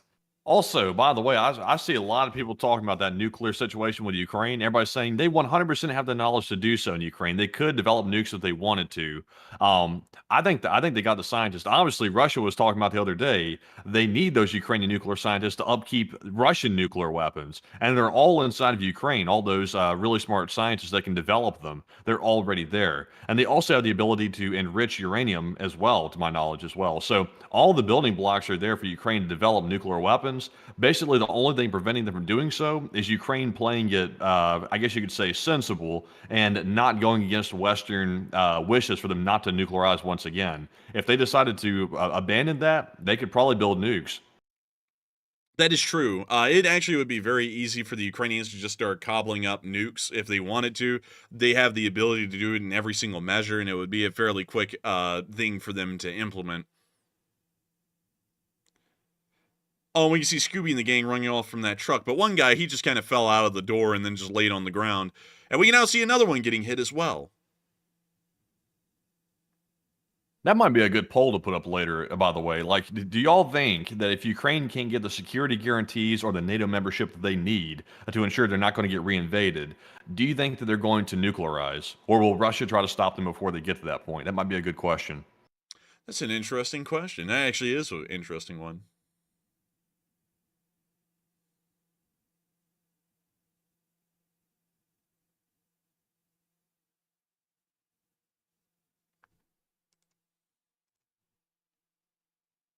Hey, we got that guy at the same time, Matthew. but anyways, you see them continuing to hit Russian forces, like that Buhanka right there. Also, Avari Mandabratis, he said, what makes us think that Ukraine hasn't already developed nukes? Honestly, Avari, this is speculation. Just on a personal level, I would not be shocked if they've started enriching uranium, to be straight up honest with you. We have no idea if that's the case, but if you were in charge of Ukraine and you had the ability, the scientists, and the know-how to do that and start that process, knowing that there's a possibility that you might find yourself in a bad position politically and also geopolitically in the next few months, it would seem to be probably a likelihood that they would probably start that process. But that's just me speculating, though. We don't know that. It could be that maybe they wouldn't. We just don't know. Interestingly enough, Ukraine actually doesn't have any uranium enrichment facilities inside of their country. All of those apparently were inside of the Russian Federation, so they would send their uranium ore to Russia to be refined into fuel-grade uranium, which is enriched, and then it would be returned back to Ukraine. So that's interesting to hear. That's apparently how it worked before the war. But with that, also I wanted to address this. This is something interesting. Someone said, David Bullman, stop Ukraine making nukes, you Yanks belled, the end, bye. I don't really know what's up with people trying to make comments like that to us. I'm not exactly the president of the United States, and I'm also not in the government, so I don't know why you're making that comment to me like I'm running the show. Like I'm running this show, I'm not running the U.S. show, so a little bit different. But moving on from that and into the next clip, we also got to see some burnt-out Pahonkas with an insane amount of electronic warfare systems on board. It had 4 of them, and it doesn't appear to have helped much because it still got knocked out by an FPV drone. Very interesting to see. Moving on from that and into Velika Novosilica, we also got to see a Russian assault being stopped in this area by the 110th Mechanized Brigade, which has now moved from the area around Pokrovsk and Avdiivka down to the area of Velika Novosilica.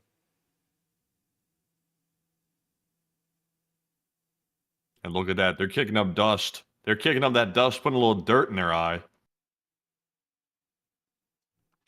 Man, I'm telling you.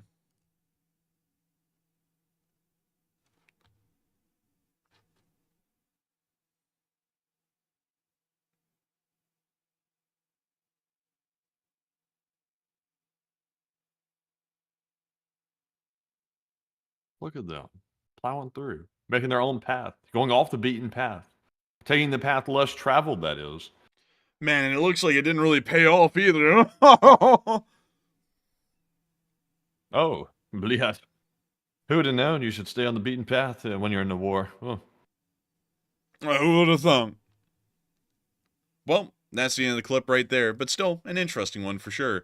Moving on from that and all the way down into Volgograd and Krasnodar, Slovansk Kubani, we were able to see a couple of refineries getting hit here. We were able to see an explosion once again in Volgograd.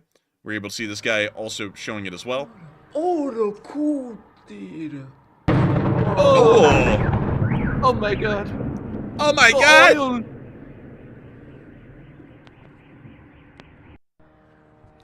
And that's the end of that clip. Moving on from that and into our next one.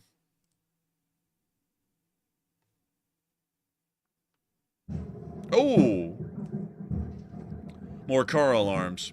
What a day. Moving on from that and on into our next clip in Slovansk na Kubani, we were also able to see the refinery getting hit here and on fire.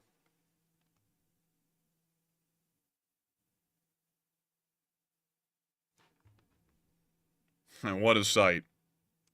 Moving on from that and out of that area, it's now time for us to move to Kyiv and cover the speech from President Volodymyr Zelensky here on day 1087 of the war. And so, without further ado, there is no speech today. So with that... What? There is no speech, and I was really hoping to have a bit of a break right there. So with that, we are going to be moving without pause, without break, into the question segment. But I hope y'all been enjoying the little bit of news that we got out to all of y'all tonight. If you did, please make sure to subscribe. Make sure to like and comment. We're running this thing every day out here. Oh man, I'm telling you, we get no respect around here. So if you could subscribe, it would be great to see. And so with that, Matthew, take it away. All right, so jumping into our final question segment of the night. It's the most highly anticipated segment of the stream, as I always like to say. We're going to jump into our last poll of the night, and this is a very interesting one. It says, Russia attacked the Chernobyl nuclear plant roof with a kamikaze drone. It caused severe damage, and effectively, according to one of the scientists that runs the place, they said it actually breached the containment to the point where it cannot effectively contain the place anymore, which is quite disturbing to hear. And what are your thoughts? 47% said it was a Russian warning to the West, while 26% said it was an act of incompetence by Russia, and 20% said it seems like a simple jab at Ukraine from Russian forces. And to me, I'm not really honestly sure which one of these options it is. It's kind of a cop-out response by me, but I would assume that maybe it was a warning to the West, because how do you accidentally run a kamikaze drone into one of the most irradiated places on Earth, which is Chernobyl, literally right on the sarcophagus? That seems a little bit too coincidental to be true, so I'm wondering if maybe it was done intentionally to make a point, because it could have been a point to be made by the Russians to basically tell the West that we can take this a lot more serious and to take this to a much deeper and more severe level if y'all want us to take it there. That could have been what the purpose behind it was. Or it could have been just a bunch of drunks, like Vincent said in the live chat, that simply sent the drone right into the nuclear site. But Enforcer, what say you? I'd have to say that in my opinion, I believe it actually is a warning to the West more so than anything, because they have a drone veer completely off course and then fly all the way to the Chernobyl nuclear power plant to this sarcophagus right here in the middle of nowhere and then hit it. That is a fairly deliberate kind of an action to take, because there's literally nothing around it. It's in the middle of the Chernobyl exclusion zone, so it's not like there's a target maybe a couple of miles nearby in one direction or the other. This quite literally, you have to go out of your way to be able to hit this thing in the middle of nowhere. So I largely would say that this is supposed to be some sort of a warning to the West and a warning to Ukraine in some way, because there's no way that you just hit that thing by sheer chance or coincidence or by incompetence. That had to have been deliberate to hit that out of everything that was not in that area. That's the only thing in the area, so hitting it is a fairly clear sign, because it could have just blown up in the woods somewhere, which that would be scary to think about, because if it started a fire, it's starting a fire in a radiated forest, so, that wouldn't really turn out too well either. But anyways, with that, I hope that does address that well, and it's time for us to move on into those questions. So what do we got, Matthew? All right, so our first super chat of the last segment is going to go to none other than Frank the Tank USN, who puts in a $150 donation, making that the largest one of the night. And huge shout out to Frank for being a longtime channel legend and for helping to support the channel yet again. And Frank said, happy birthday and keep the momentum and the support going, and I have your back, shipmate. And thank you so much for the massive support, Frank the Tank, and thank you for helping the channel to keep on running. Thank you for enjoying it massively. Thank you for the happy birthday wishes. My birthday will be here really soon, in about an hour and 10 minutes from now. And so I cannot wait to be able to celebrate my birthday with all the folks and have a fun day at it. Of course, we'll be on here tomorrow running the news as usual, because it's a part of our normal streaming schedule and a part of our normal streaming week. And I cannot wait to be here with all of y'all tomorrow, you included, Frank the Tank, and celebrating my 23rd birthday tomorrow. Really crazy to think that it's my 23rd birthday, because I was actually telling Matthew today, I was like, isn't that crazy that 2015 was 10 years ago, because for some reason for me it seems like 2015 and 2016 were the most memorable years ever for the stuff that happened in them and how they just generally felt. And to think that that was now 10 years ago and pretty much everything else just kind of slid right by without really even being noticeable or mentionable, except for the past few years that I've been doing this, it's kind of a little crazy to think about that, actually. So again, I thank you massively once again for the support, Frank the Tank, and helping this channel to keep on running. And we will try and keep the momentum going. We really don't know what's going on right now. We have a feeling that YouTube may have deprioritized this in the algorithm, because we included Chernobyl in the title of our video today and also in the title of the stream tonight, because for some reason that didn't really bring in a lot of people wanting to hear that news. Either it got out to a lot of people already from so many other news sources they just didn't want to hear it about again, or something like that. But hopefully we will be able to keep the momentum running no matter what, even after the war ends, because I love doing this job. It's a great job, although sometimes some people may be thinking, well, it sounds like you're tired. Like tonight I am. I don't know what it is. Just to explain, sometimes I get up and I just have no energy that day at all. And today is one of those days. Like, I'm just worn out and bushed, and didn't really feel like doing much of anything rather than just trying to survive through the day. So that kind of was the way that today went. But beyond that, I do thank you so much for the support and helping this channel to keep on running, because if it wasn't for folks like you, we wouldn't be able to make this thing possible. We wouldn't be able to keep it running, and we wouldn't be able to keep this thing rolling day in and day out like we are today. And so with that, thank you so much once again. I hope that does address that incredibly well. And with that, we are on to the next one. All right, so jumping into our next super chat here, this one is going to go to Dennis Higgins, who puts in a $50 donation, and thank you very much, Dennis, for throwing in that massive support as well. And Dennis said, for the coffee fund, a great show, and take a question from the chat.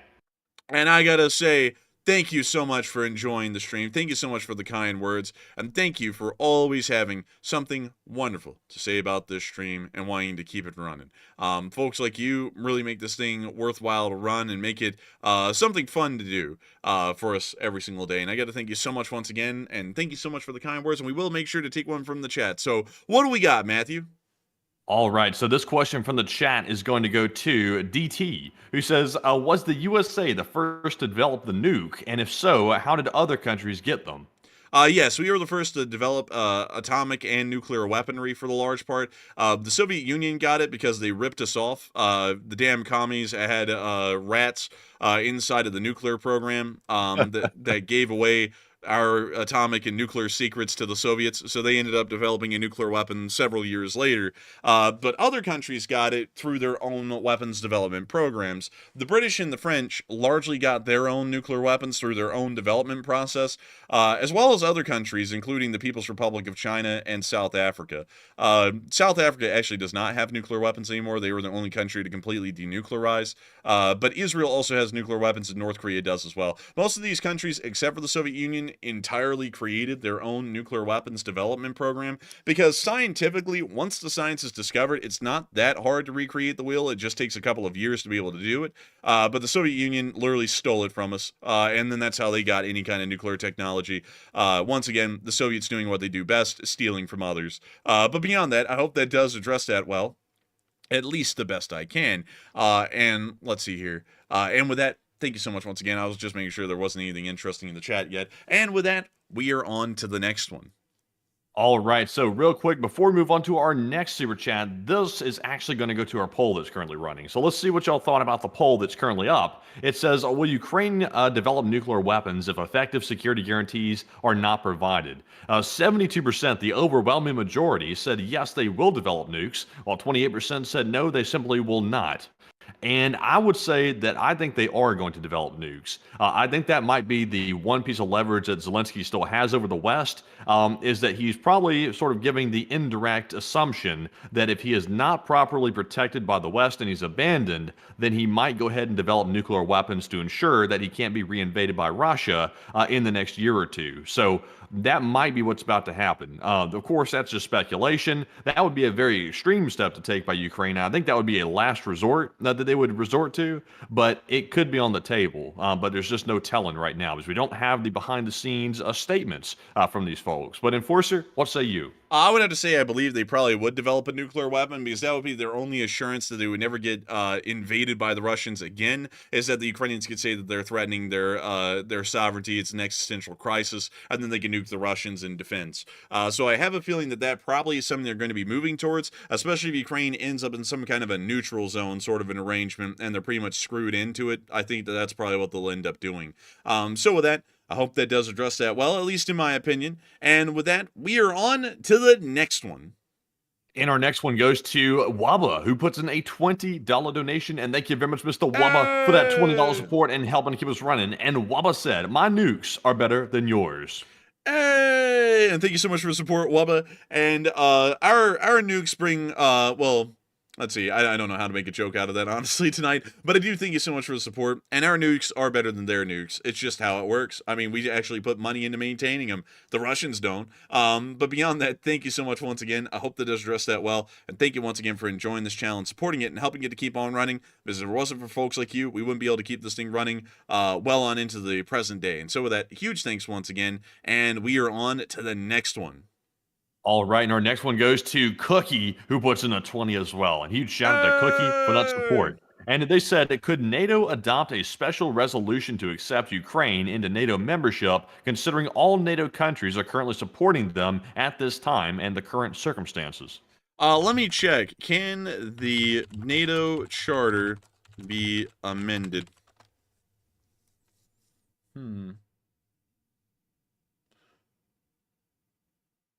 Let's see. So the short answer is yes, the North Atlantic Treaty Charter can be amended, but only if the amendments don't violate the United Nations Charter and still affect the North Atlantic area. So technically yes, but I don't really know how many amendments have been made to the NATO Charter. NATO Charter amendments. Let's see here. Can the NATO Charter be changed?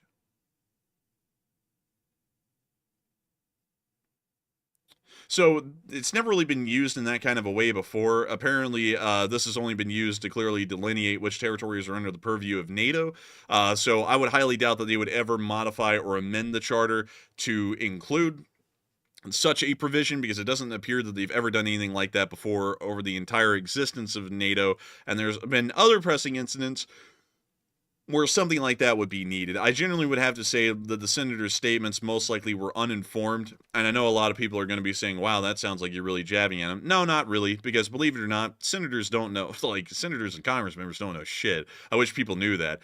They hardly know anything unless if they get a docket on it. Well, not a docket, but a small little pamphlet on it from the Congressional Research Service, the CRS. They hardly know a damn thing. So he probably didn't even know when he was making that statement today that the NATO Charter just simply doesn't allow for an action like that at this point. So that statement is only like a thoughts and prayers kind of a statement than an actual one that's actionable.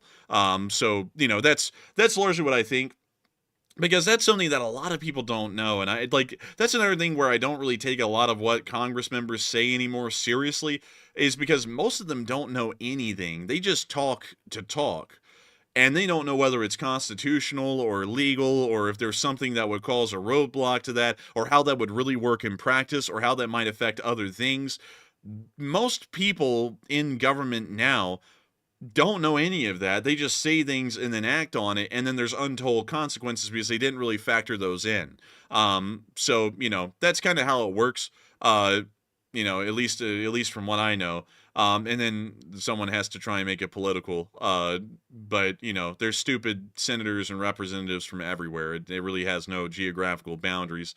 It just has to do with whatever district can vote in the dumbest ones. I mean, I know plenty of dumb ones that come from New York, and I know plenty of dumb ones that come from Alabama, and a decent amount of dumb ones that come from Texas and California, and all kinds of places. I mean, you can literally go across the spectrum politically and find all kinds of stupid senators and representatives that don't know what the hell they're doing, and also are just a disgrace to the position they're in. Like the ones who end up doing very like the ones who have families where you can clearly tell that they weren't a good parent because their children are wrecks, or better yet, they end up doing questionable things in public, or for that matter, just say stupid things in Congress in general in their official capacity, that makes them look like they don't really know what they're talking about. That happens a lot. On this one, though, I'm going to give the benefit of the doubt because this is a specific case that we're talking about. I just think that senator hadn't really researched the NATO charter a lot before he stated that. So he thought it was a great idea. And I mean, if you don't know a lot about the NATO charter, it sounds like a good idea. It's just that it wouldn't work. So with that, I hope that does address that well. And also, Kanukistani said, remember we voted them into power. Yeah, that's always the thing that I always think whenever people like to just blame the politicians like they're completely detached from the public. Like at the end of the day, it doesn't, like I'll say this, it doesn't really matter if billionaires are behind the scenes pulling the strings of these people or not. It's the public that voted them in. So it's like, who in the world is to blame for bad politicians? The public. It's like that really is what it comes down to, and people don't like hearing that because it's just the harsh reality of it. Like when you see a stupid Congress member of any kind, whether they be in the Senate or the representatives, or whether they be in one political party or the other, you always have to remember that the public is the one who voted those people in that specific district, either for the Senate or the House of Representatives. So bad government is really a consequence of people voting poorly. Like that really is what it does end up coming down to at its bare basic.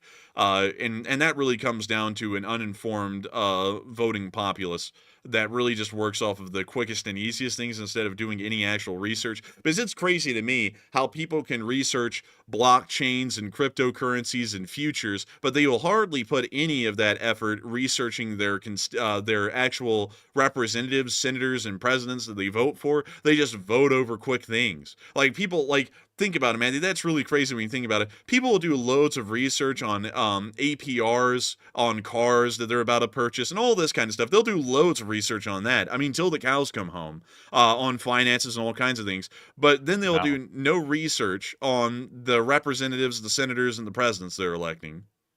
No, they actually don't do research on either one. Actually, there's people that walk out of car dealerships every day with 30% APRs that did no research whatsoever. No, it's across the board.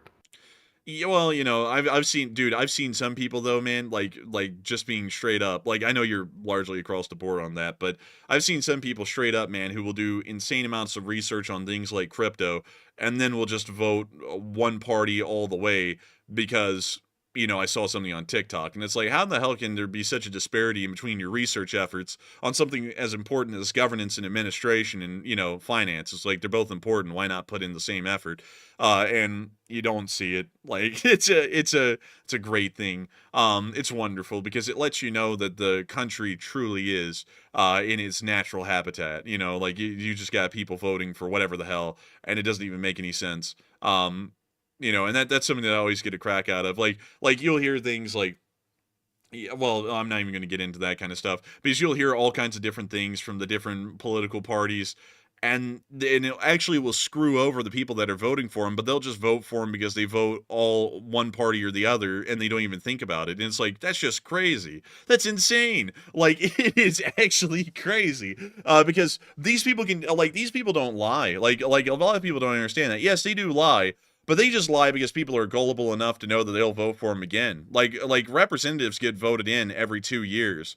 And 2 years is a very short amount of time, folks. You can vote someone in and then vote them out, and the damage that they'll do is minimal. It's minuscule at that point. But they'll lie to you the first time, and I know it because there's a load of those kinds of representatives here in the state of Alabama. Ha! I'm country so-and-so, and I like to eat pork ribs, and I'm a good person of the Lord. If you vote for me, I'm going to do what you want. And then you'll vote for them, and then they go up there, and this is just, the case with Alabama. It's the same with every state. Just insert your culture in that area and do a little bit of shilling. And they get elected, and then they screw over their constituents for those 2 years, and then they come back after screwing them over, and they'll go, ha, I'm really working for you. Why don't you vote for me again? And then they vote for them again, and it just keeps going. Or you say, excuse me, Mr. Senator, where do you live in Alabama? And he says, wait a minute, I thought I saw you down there in Florida for like 12 months out of the year last year. Well, you silly goose. Any good Alabamian doesn't live in Alabama. They live in Florida. Something like that. Yeah, that's right. Oh, good. Just a little vacation home. That's all. Just a little 12-month long vacation down there in Florida yearly. Just annually, that's, oh man. And then, another thing, I got to say this, I heard something about the city of New York. I think you may have heard about it, Matthew. The prosecution is now moving to, drop the whole deal. And I'm like, come on, y'all. It's like, come on. It's like we were fine. Like corruption exists everywhere, and I like to see when it's getting had. It just gets by everywhere. There's a good bit in Alabama that just gets by. And finally, someone was getting it. And I was like, yes. I was like, and finally, some foreign influence, it's finally being tamped down a little bit, at least in that one instance. Everyone's getting away with it everywhere else, but finally in one instance, they're getting them. And then all of a sudden, they are like, let's just drop all the charges. And I'm like, what? I'm like, come on. It's like y'all had them by the ropes. It's like it was clear and obvious. But here's the thing, though. Here's my thing. Yes, we need to get the corruption. We need to get it. But here's the thing. There's so much larger corruption going on. The guy was probably doing something shady. They never got to prove it, so we'll never know for a fact. But he was probably doing something, the fellow you're referring to. But is that really the top priority? Is that one little ticket issue that was happening right there? Because I'm like, if you look closer in other places, there's probably much larger stuff happening than that. That's literally that's monstrous compared to that. It's I don't know why they decided to go after that one thing right there. Because it's that honestly, the truth is that kind of stuff happens all the time. I'll tell you, man, there is bigger fish to fry out there, but whenever you can get it, even if it's on a small level, I'm for it. But there's such big fish to fry out there, like crypto scams, let's see here, insider trading, all kinds of things like that. There's plenty out there to go and get right now, and it's just not nothing you can do about the insider trading, though. There's nothing actually you can do about that right now. There's nothing prohibiting the trading of stocks by Congress people. That's actually totally legal, and there's no way to prove they were insider trading either, because how do you go about proving that? You'd have to have somebody come forward that was probably a congressman themselves and say, that person was inside trading. And then they're going to be screwed big time because they're in that whole clique of the Congress, and they're going to get ostracized and put off committees and all kinds of stuff like that. So nobody's snitching. So it's just like a free-for-all. That's why I think everybody up there does that, is because it's just a free-for-all. It's just crazy to me how it is that way. There's a lot of things I could say. Let's see. There's so much I could say, because I'll say this: corruption in the United States is actually far less than it is most other places, crazily enough. But the corruption we have, I wish we could fix it. And it's not corruption, it's not on a local level a lot anymore, although there is corruption on the local level in some places. But the corruption on the national level, on the federal level, in some aspects, it's just terrible. I mean, it's really rough. One thing, I respect the anti-corruption campaigns that people like to try and go on, but then they always go for the corruption that doesn't impact them and then completely ignore the corruption that they're benefiting from. And that's always how it's done. For example, a non-natural born U.S. citizen getting inside of the government and largely getting to kind of gear it around what would benefit them the most, in a sense, while saying that they're doing it under another guise. I'm not really a big fan of that. I'm not really a big fan of that when anyone does that, because that happens all the time by both groups. And it's It's something else. But anyways, with that, I hope that does address that fairly well, at least the best I can. But thank you once again for support and helping this channel to keep on running. And with that, we are on to the next one. Also, someone in the live chat said some person was on a podcast yesterday freaking out and putting all these particular people on blast for insider trading. It's not like a secret or anything. I mean, I don't think anybody that follows like the investing whole situation with Congress people, that's no secret. Like how can you consistently, like year after year, month after month, make perfect trades where you lose no money and you make massive gains, like 20 to 30% returns on particular trades? Like there's even the best hedge funds out there can't even do that. So how do you explain that unless you assume that they probably have some type of insider information? And considering that the same people making these trades are sitting on particular committees which specialize in a certain area of the stock market that they're investing in, that they're making the massive returns on, the connection there starts becoming pretty obvious. So that person was not the first to say that, and you never can tell if they're engaged in it either. But it's like who pissed them off to come out and start saying that? And also, why are they not naming names either? It's kind of interesting. But anyways, moving on here to our next super chat. This one goes to Gunfox, who puts in a $20 donation. Thank you very much, Gunfox, for that support. And Gunfox said AS-102, also designated SA-7, was the 7th flight of the Saturn I launch vehicle, which carried the boilerplate Apollo spacecraft BP-15 into low Earth orbit. And the test took place on 9/18/1964, lasting for 5 orbits. Excuse me, goodness, I'm getting choked. Did you get that one, Enforcer? Did you hear that, or do I need to repeat it? I was more so focusing on the fact that you sounded like you were dying the whole time. I was like, "Are you good, man?" I was like, "Are you all right?" Could you? I don't mean to make you reread it because I think you're inhaling coal dust out there or something. But could you reread it? I got some water. I'm okay. I was choking for a second there, but sorry about that, folks. And also, let's repeat Gunfox's super chat, because I'm sorry, Gunfox, I did not mean to cough through it. But Gunfox said the AS-102, also designated SA-7, was the 7th flight of the Saturn I launch vehicle, which carried the boilerplate Apollo spacecraft BP-15 into low Earth orbit. And the test took place on 9/18/1964, lasting for 5 orbits. Thank you so much for the support and helping this channel to keep on running. And thank you for sharing this, Gunfox. Very interesting kind of little mission here. Once again, I don't really know a lot about these. So beyond saying it's an interesting mission, I would have to read about it on air. And generally, people don't like when I read on air because it takes too long. And then they also complain I'm on Wikipedia while I'm trying to make it short, because then they complain it was too long. But nevertheless, I do thank you so much once again for the support and helping this channel to keep on running and sharing that information with us, because that's one interesting kind of a little mission right there. And apparently here's the boilerplate number 15 that was carried up there that you were talking about. Very neat. And I got to thank you so much once again for support and helping this channel to keep on running. I hope that does address that well. And we are on to the next one.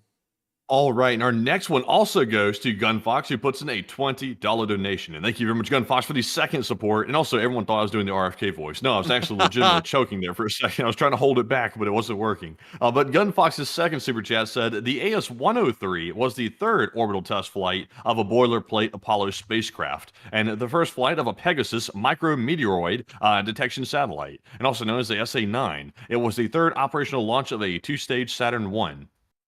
Interesting, and thank you so much for sharing that. That's actually pretty interesting, pretty neat, as a matter of fact. And I gotta thank you so much for sharing all of these space days in history, because once again, I don't really know a lot about them, but it's still incredibly interesting here that this also lasted for about 3 years, 6 months, and 13 days. So what an impressive mission right there, for sure. And so with that, I hope that does address that well. Big thanks to you so much once again for the support and helping this channel to keep on running. And with that, we are on to the next one. All right. And also, by the way, people are asking, who are you talking about doing the 30% trades? I can't say that because that gets political. Also, by the way, I'm just saying what I'm seeing. So I'm not going to name people and actually say that, because obviously I can't name specific people without specific evidence, or otherwise that would be a problem. But just based on what you're seeing, you can see it for yourself if you go do the research. But anyways, jumping into our next one here. This one goes to Adam McLean, who puts in a $20 donation. And thank you very much, Adam, for that support and helping to keep us running. And he said, as of today, Putin has literally wasted at least 90% of his military, and his nuclear arsenal is poorly maintained and unreliable, and I've never been less afraid of Russia than I am today. I would agree, and that's why I think that we should treat them like that, because they are on the back foot in every way, especially if the United States ever got officially involved in this conflict. We would largely wipe the floor with them in every aspect, including the nuclear one, at that end point. But I do thank you so much for the support and helping this channel keep on running, and a very good analysis. I'd say that's largely spot on with what I'm thinking at this point about the Russians. And so with that, thank you so much once again, and with that, we are on to the next one. All right, and our next one goes to Retail Mix USA 2.0, who puts in a $20 donation. And thank you very much, Retail Mix, for showing back up once again and also throwing in that support. And it is good to see you once again. And he said, what if Russia attacks NATO during a Santorini eruption in Greece? I don't really think that would have that much of an impact. I don't really know about a Santorini eruption. I guess it's a super volcano. War would go on as usual. Volcanoes don't really impact us all too much. But let's see. You know, for some reason, man, this almost looks like the map for Arma 3. Like, no joke, like how that looks. Like, that's like the map that they would show you for Arma. But, I don't really think it'd impact anything too much. War would go on as usual. We would get straight to slaughtering. So with that, I hope that does address that the best I can, at least in my opinion. But let's see. This is what the caldera looks like from the air. Really cool. Really neat, actually. Look at that. Here's the caldera wall. Wow. Look at that wall. Oh, wow. Look at that boiler. Whoa. Whoa. Look at that. Look at that boiler. And there's Santorini. Now we can find it on Google Maps. Well, what do you know? Here it is. Santorini. What does this place look like? How much does it cost to stay here? How about this hotel? $99 to stay in here.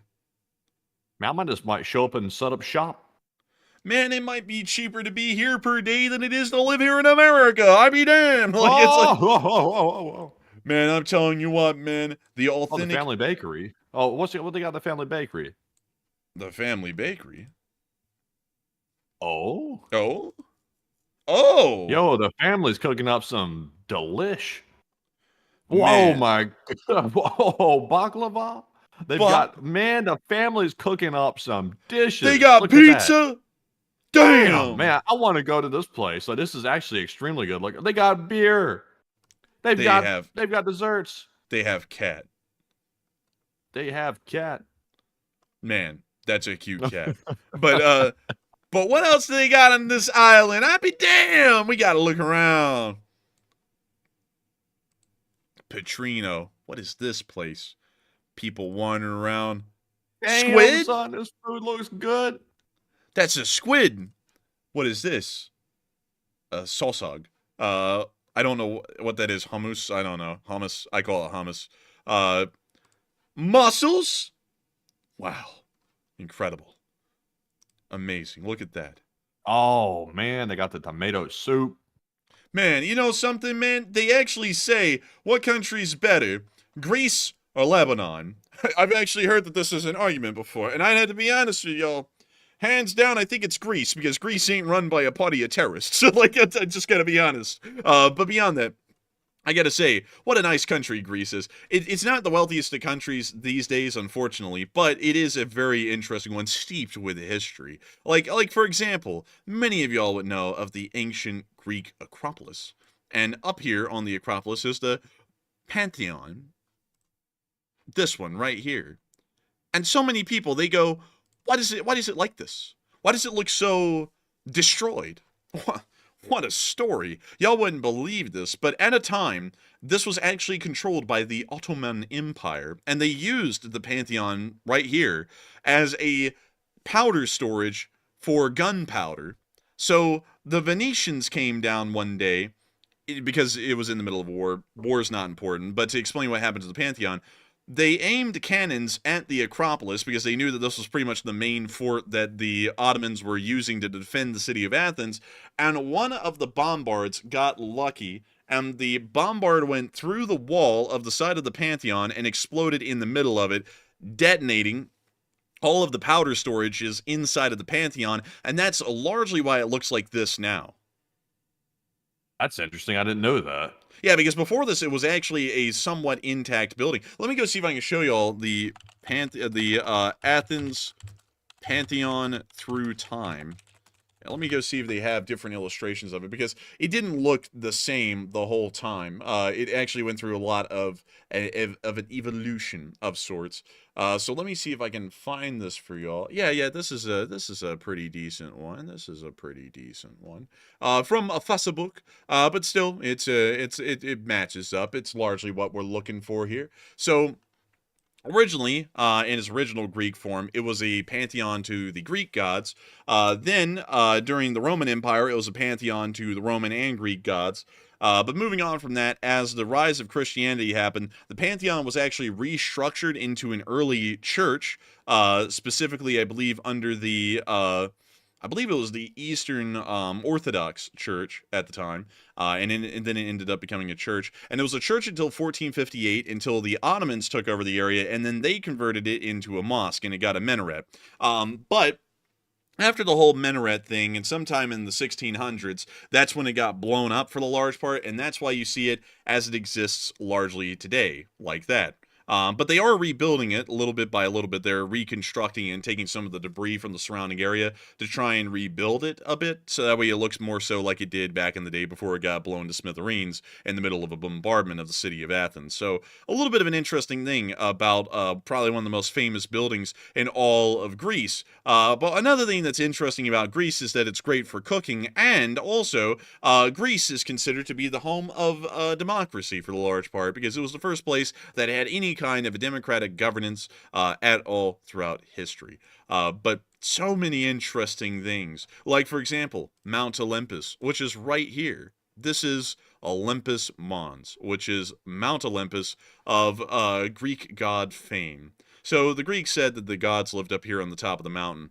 But what was a problem is that people actually went up to the top of the mountain pretty easily, like in the middle of the whole Greek god deal, and they were like, there's nothing up here. So then they went, well, they're only up there in spirit.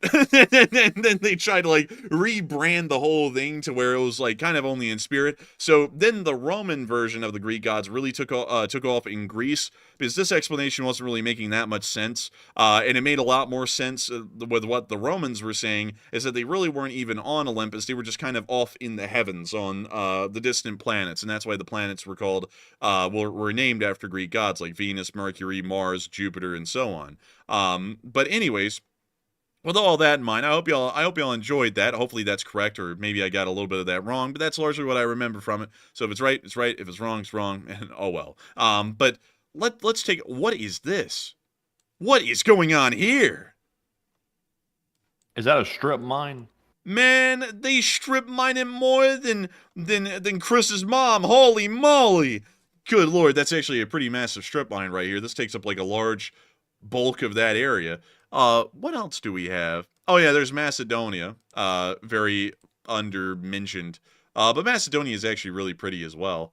It's just that no one ever talks about it. Everyone likes to talk about Greece. But Macedonia is also pretty neat. They have that boat.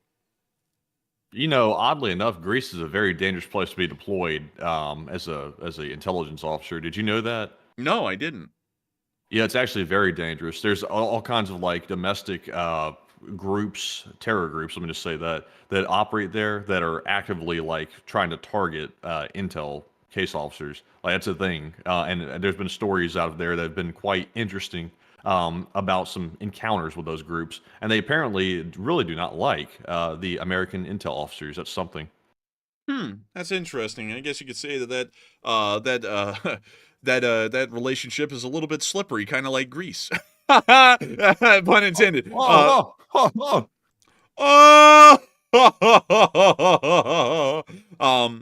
oh look, it's Sparta. Wow. Oh, that's Sparta. Yeah.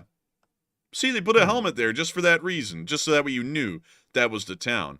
It doesn't really amount to much these days. It's kind of just a smaller town. But yeah, this was If you're from here, you're called a Sparta man. Yeah, I think so. I guess you could say that their lifestyle in this kind of a smaller town is really Spartan. But anyways, enough jokes. We're just roaming around for jokes at this point.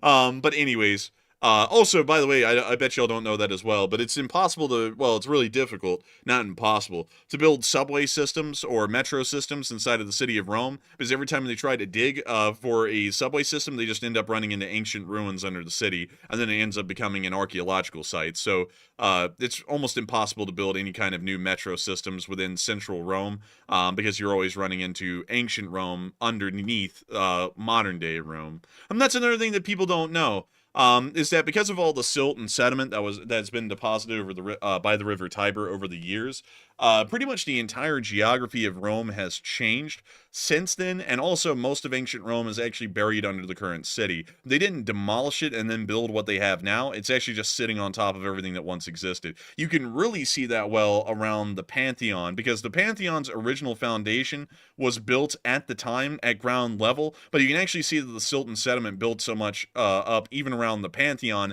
that the back area is about a good story or two off of the foundation level of the Pantheon. That's interesting. Yeah, it's really interesting. It's actually really cool. I believe Julius Caesar was murdered somewhere around this area. At a toilet. Where in the world is that? It's somewhere around here.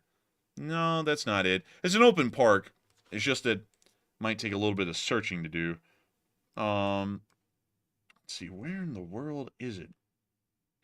Because he went to a theater and then he got mugged and stabbed pretty much right outside of it, and that's when they killed him.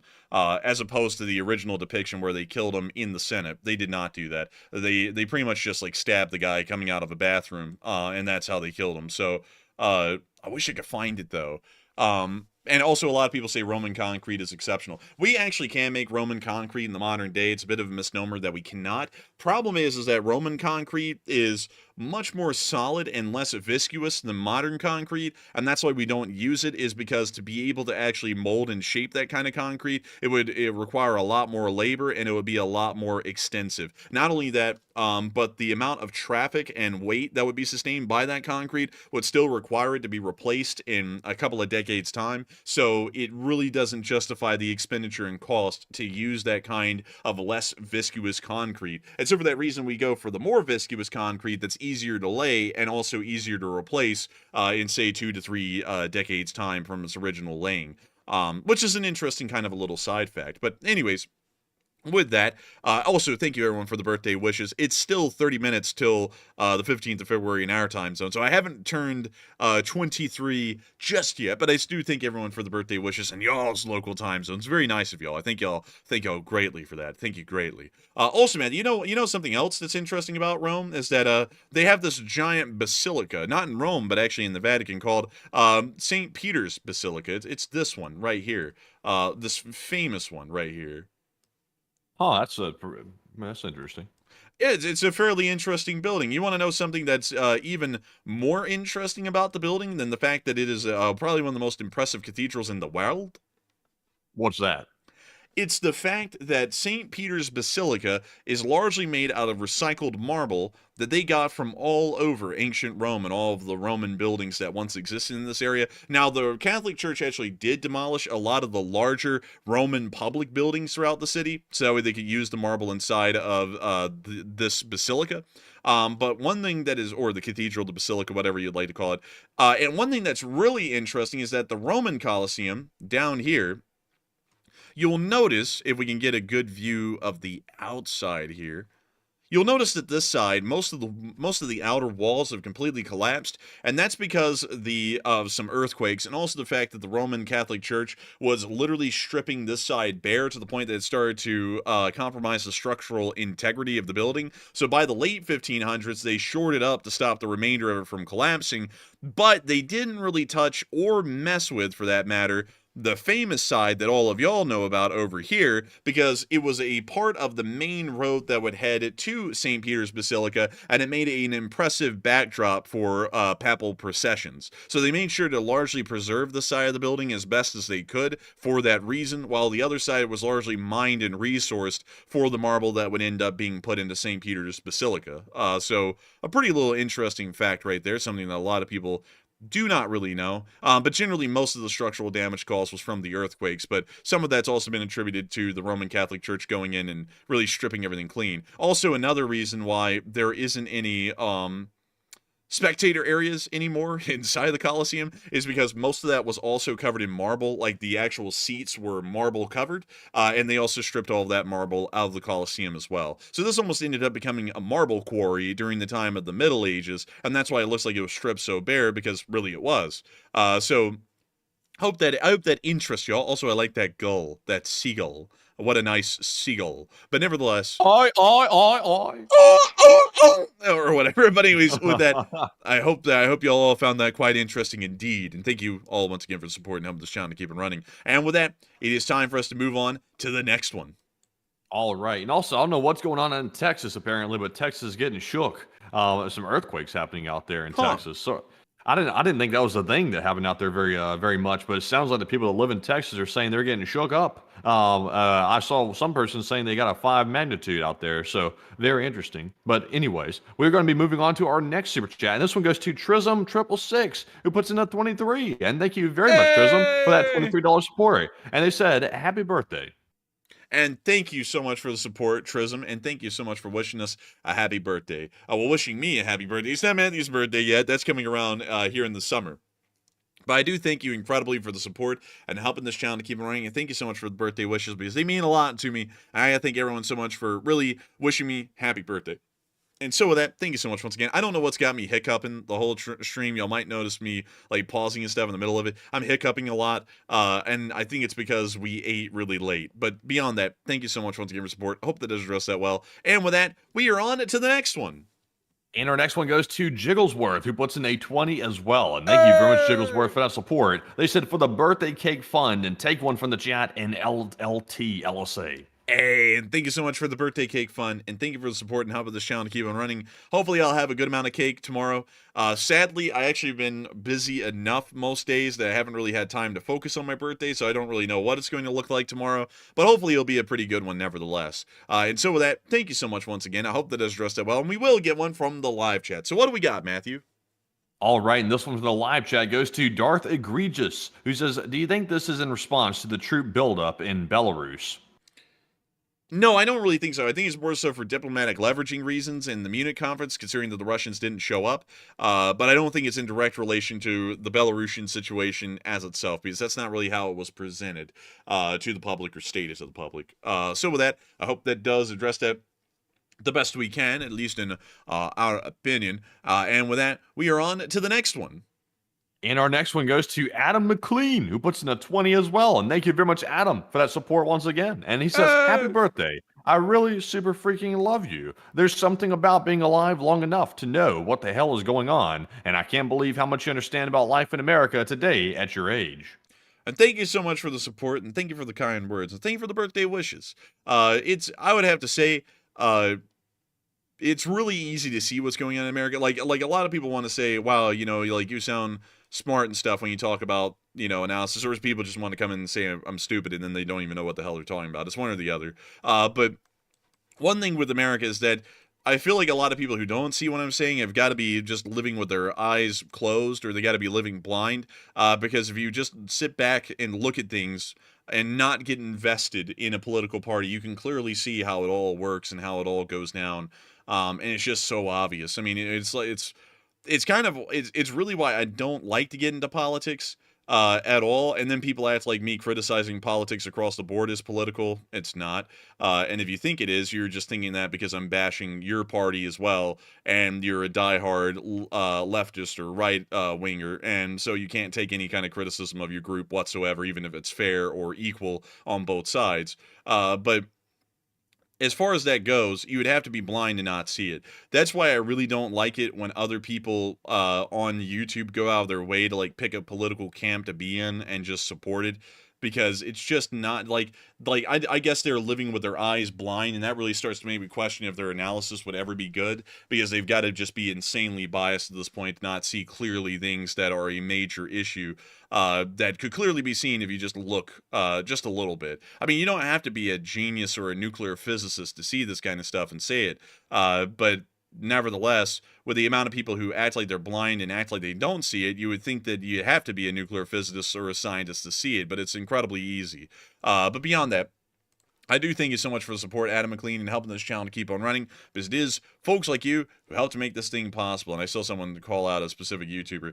Yeah, that guy, but also a lot of others, because they just go die hard into one political group or the other, and I don't even know why. Like, I don't even get it, because like when you look at it, these parties don't give a damn about them or anything for that matter. Most of these people are in it to enrich themselves, and they're never going to follow through on anything that they say. So you're dying on a hill for nothing out there. You know, it's like that doesn't even make any sense. Like, you know, like this person that you're talking about right there, they'll get heavily invested in domestic political issues. You know, I'm not even going to list them, but they'll get heavily invested in them, and then it's like, you know, that party's never really going to do anything about it, and if they do, it's going to be something small just to throw a bone your way to keep you as a pawn in the game for them, you know? Like that's how I look at it. That's why I'm never going to go around campaigning for a president or acting like I'm going to make a stand for them. Because, you know, something that's true, I mean, like, the current president, the last one, and one of the people who ran in the last election that lost wouldn't give a damn about me if I did anything for them. Like, to me, I'm just a useful idiot for any of them that they're able to get on my side. And I just refuse to be a useful idiot for people who would look at you that way if you help them out. Because what kind of a thanks or a pat on the back are you getting for helping these people out? You know, like you don't get any, so what's the point of helping them out? Like, and also you don't even get anything else. Like, you vote someone in, and then the economy starts doing worse under both sides, and then instead of actually saying that they're going to try and work on it and fix it, they either say it's the last guy's fault, or they tell you that you're the problem and you need to tighten your belt up. And it's like, well, what a thanks that was for even trying to back either of y'all up or vote for y'all, is that you're pretty much just going to screw me over in the end and not even appreciate what we did to get you where you are today. You know, it's like, that's why I'm just not into that kind of stuff. And anyone who is, it's just, they're blind. I mean, that's all I got to say. They got to be blind, because I don't know how the hell people could continue to just back up political parties blindly on either side. Like, I'll be honest with y'all.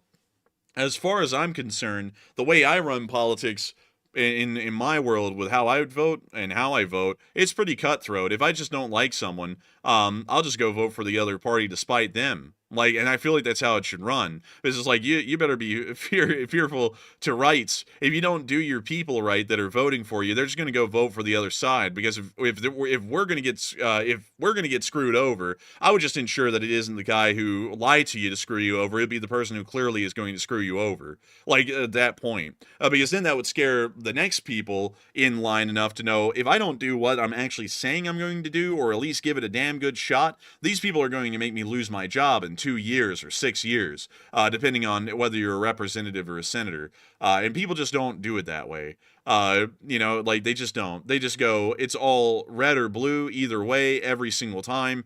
Never think, never question, because the other side is going to eat your babies if you vote for them. So never even think about just screwing over the liar that keeps lying to you every single election cycle. Let's just keep voting for them and keep them in. Hell no. Like, no, that's not how I would do it at all. Like, I'm all for people just flipping parties whenever they need to screw over someone that lied to them. Like, I think that's entirely justified. But anyways, with that, I hope that does address that somewhat well. Thank you so much once again for support, Adam McLean, and helping this channel to keep on running. And thank you so much for the big birthday wishes as well. And so with that, we are on to the next one. All right, and our next one here is going to go to Hokey Redneck, who is, of course, a longtime channel legend. And thank you, Hokey, for joining us once again and throwing in the $50 super chat. We appreciate it. And Hokey said, how the flip did our carrier hit a merchant ship? Where are the escorts? And where was the navigator and the OOD? I don't know, Hokey Redneck. I was asking all those questions the other day. I said this should have been entirely avoidable, and somehow it was not avoidable at all. It's just a crazy thing how it happened. I don't even know how to explain it, but a load of things had to have gone wrong for a collision like that to occur. I would have to say it generally is an embarrassment to the Navy and the United States at large, and I think that an official investigation should be publicly stated is going to be occurring to see what happened to lead to the collision of the Harry S. Truman with that tanker, well, really that bulk carrier outside of Port Said. But with that, I do thank you for the massive support and helping this channel to keep on running, because it is folks like you who help to make this thing possible and help us to keep this thing running. And with that, we are on to the next one. All right, and our next one here goes to Flash1, who puts in a $20 donation, and thank you very much, Flash, for that support also. And Flash said, hello, enforcers in LSA, and hello, Flash. They said, I have always wanted to say and give respect to the U.S. military and people that fought in World War II in the Pacific, and the Pacific seemed to take second fiddle to Europe, but the sacrifice was amazing. I got to thank you for the support, and I would have to give a lot of respect to those veterans as well, and really veterans of all conflicts. They've done a great service for the country, and especially in World War II, it's really undersung, but it was one of the most barbaric conflicts that's ever been seen in the 20th century, without a doubt. Fighting the Imperial Japanese was hell for everyone, including the Imperial Japanese themselves, and it really is an undersung and underappreciated part of the Second World War that the United States largely fought and won on its own. Like, there wasn't really anyone involved in that fight, rather than the British down in Burma, the U.S. out at sea, and the British also supporting us out at sea, as well as Australia and New Zealand. And then in Europe, it was a free for all. It was the Soviet Union, the UK, France, and the United States. Pretty much everyone was over there doing their bit. But over in the Pacific, it was a much different story. But still, thank you so much once again for support. I hope that does address that incredibly well. And with that, we are on to the next one. All right, and our next one goes to Barry Myers, who puts in a 10. And thank you very much, Barry, for the $10 support. And I do not see a comment attached, but thank you very much for supporting the channel. And Enforcer, what say you? And thank you so much for supporting the channel. You didn't throw in a comment, but the support means a lot and helps us to keep this thing running. And we are greatly appreciative and thankful for your support, because if it wasn't for folks like you, we wouldn't be able to make this thing possible, and we wouldn't be able to keep it running. And so a huge thanks to you so much once again. And we are on to the next one. All right, and our next one here goes to Tyler Morton, who puts in a 10. And thank you very much, Tyler, for the support as well. He said, I just want to thank the bigger supporters of the channel for their generosity in funding unbiased news for the rest of us on a tighter budget to enjoy and be educated on LSA for life.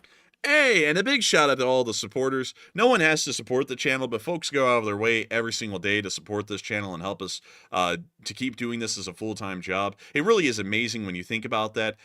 We've never had to get on air and beg for support or really make people feel like that we deserve their support. We've never had to do any of that, and we never will, to be entirely honest. I'd just rather let the channel die than do that, because I don't like how that ever looks when other people do it. It looks very lame. But I got to thank everyone who does support this channel. Y'all are doing an amazing service helping us to keep this thing running and keep the news rolling, and we are massively appreciative of that, and a lot of viewers are as well. So big thanks to y'all once again. And with that, we are on to the next one.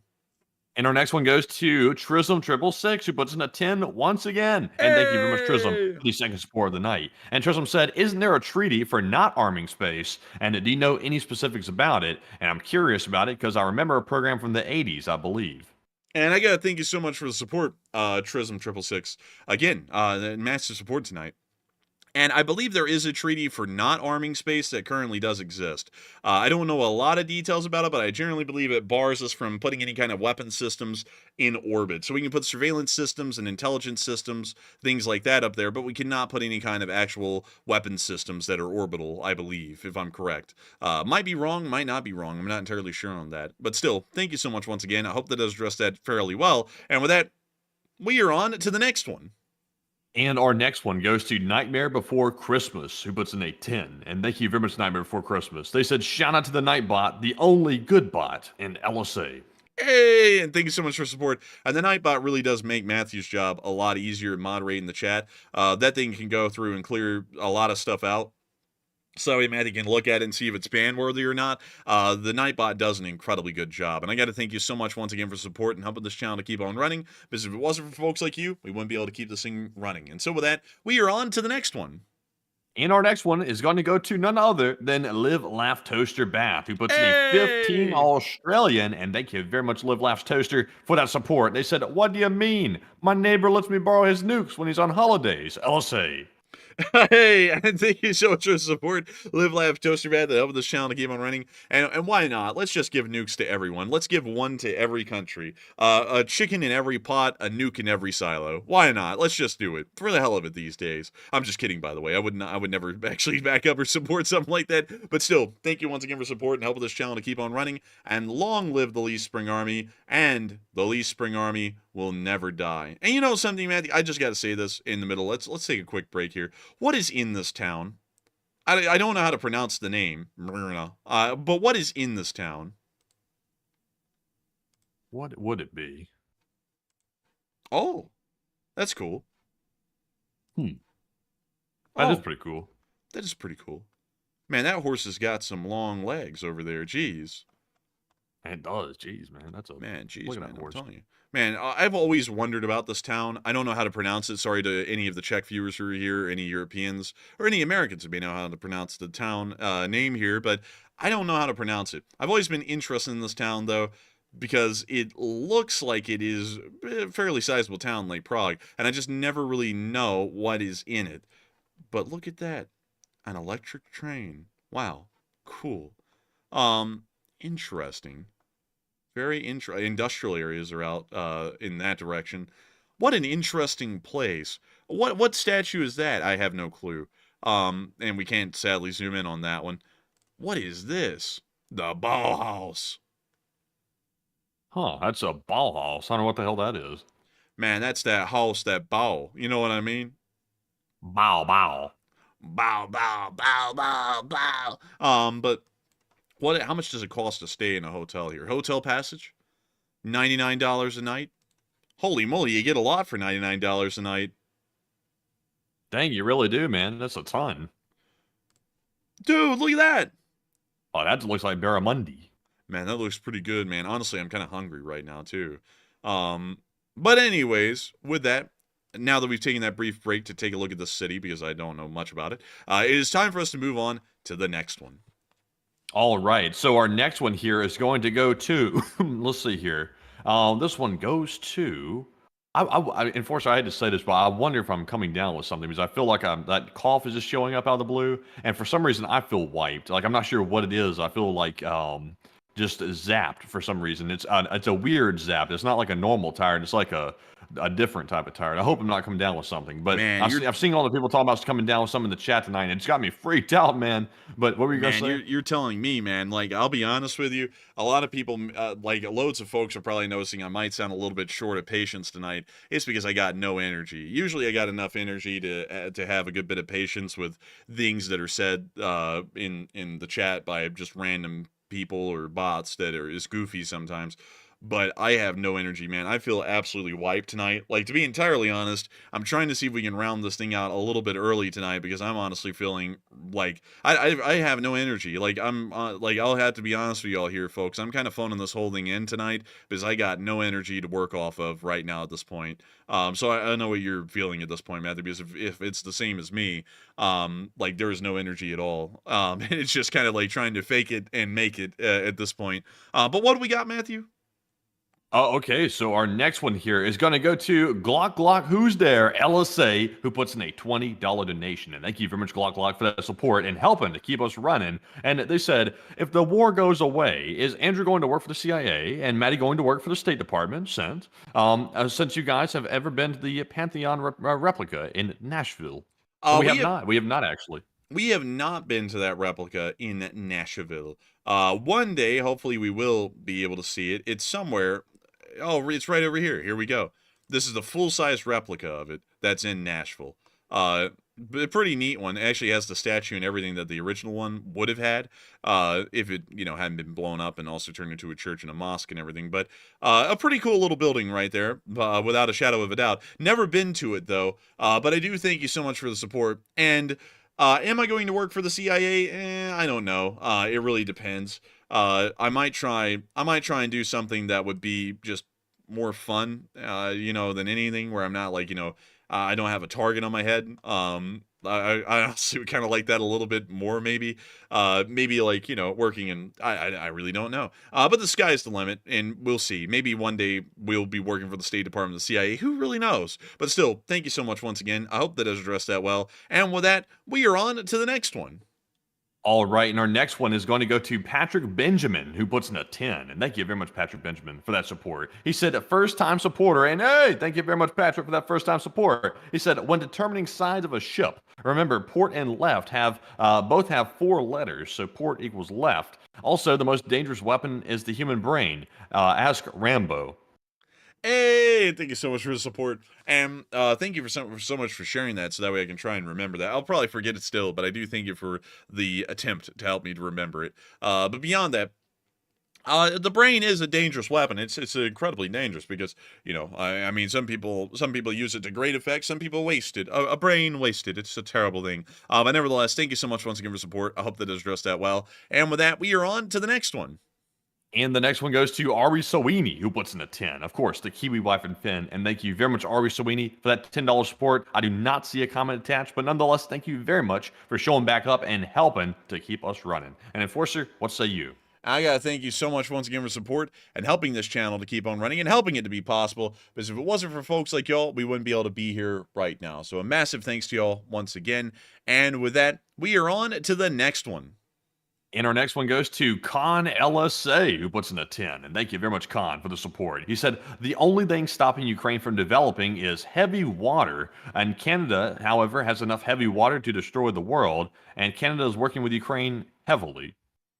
Interesting. Yeah, that is true. That is interesting indeed. And I got to thank you for sharing that. And a very interesting suggestion right there for sure. And so with that, thank you so much once again. I hope that is addressed that well. And we are on to the next one.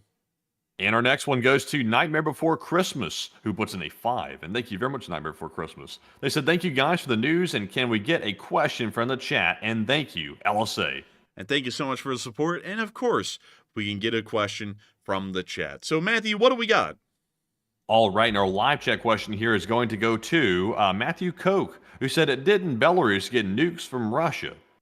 From what we understand, it appears that the Russian Federation has moved nuclear weapons into Belarus, but we do not believe that those nuclear weapons are currently under Belarusian control at this time. But I do thank you so much once again for the support and helping this channel to keep on running and sponsoring that live chat, because that was a very interesting question. And so with that, we are on to the next one. And we have a $5 super chat from Peter Florence. And he said, a friend described the Coast Guard to me as the Navy with less money and more attitude. I wouldn't really know that for sure. I actually don't have any friends that are in the Coast Guard. I got a lot that are in Space Force, but none in the Coast Guard. So I wouldn't really know that for sure, but it might be true, maybe, possibly. But still, thank you so much once again for support. I hope that it's addressed that well. And we are on to the next one. All right, and our next one goes to Tyler Morton, who puts in a 5. And thank you very much, Tyler, for that $5 support as well. Hey! And Tyler said, why is Turkey a NATO member but not Israel? And Turkey is like the punk kid at the back of the class shooting the spitballs at everybody.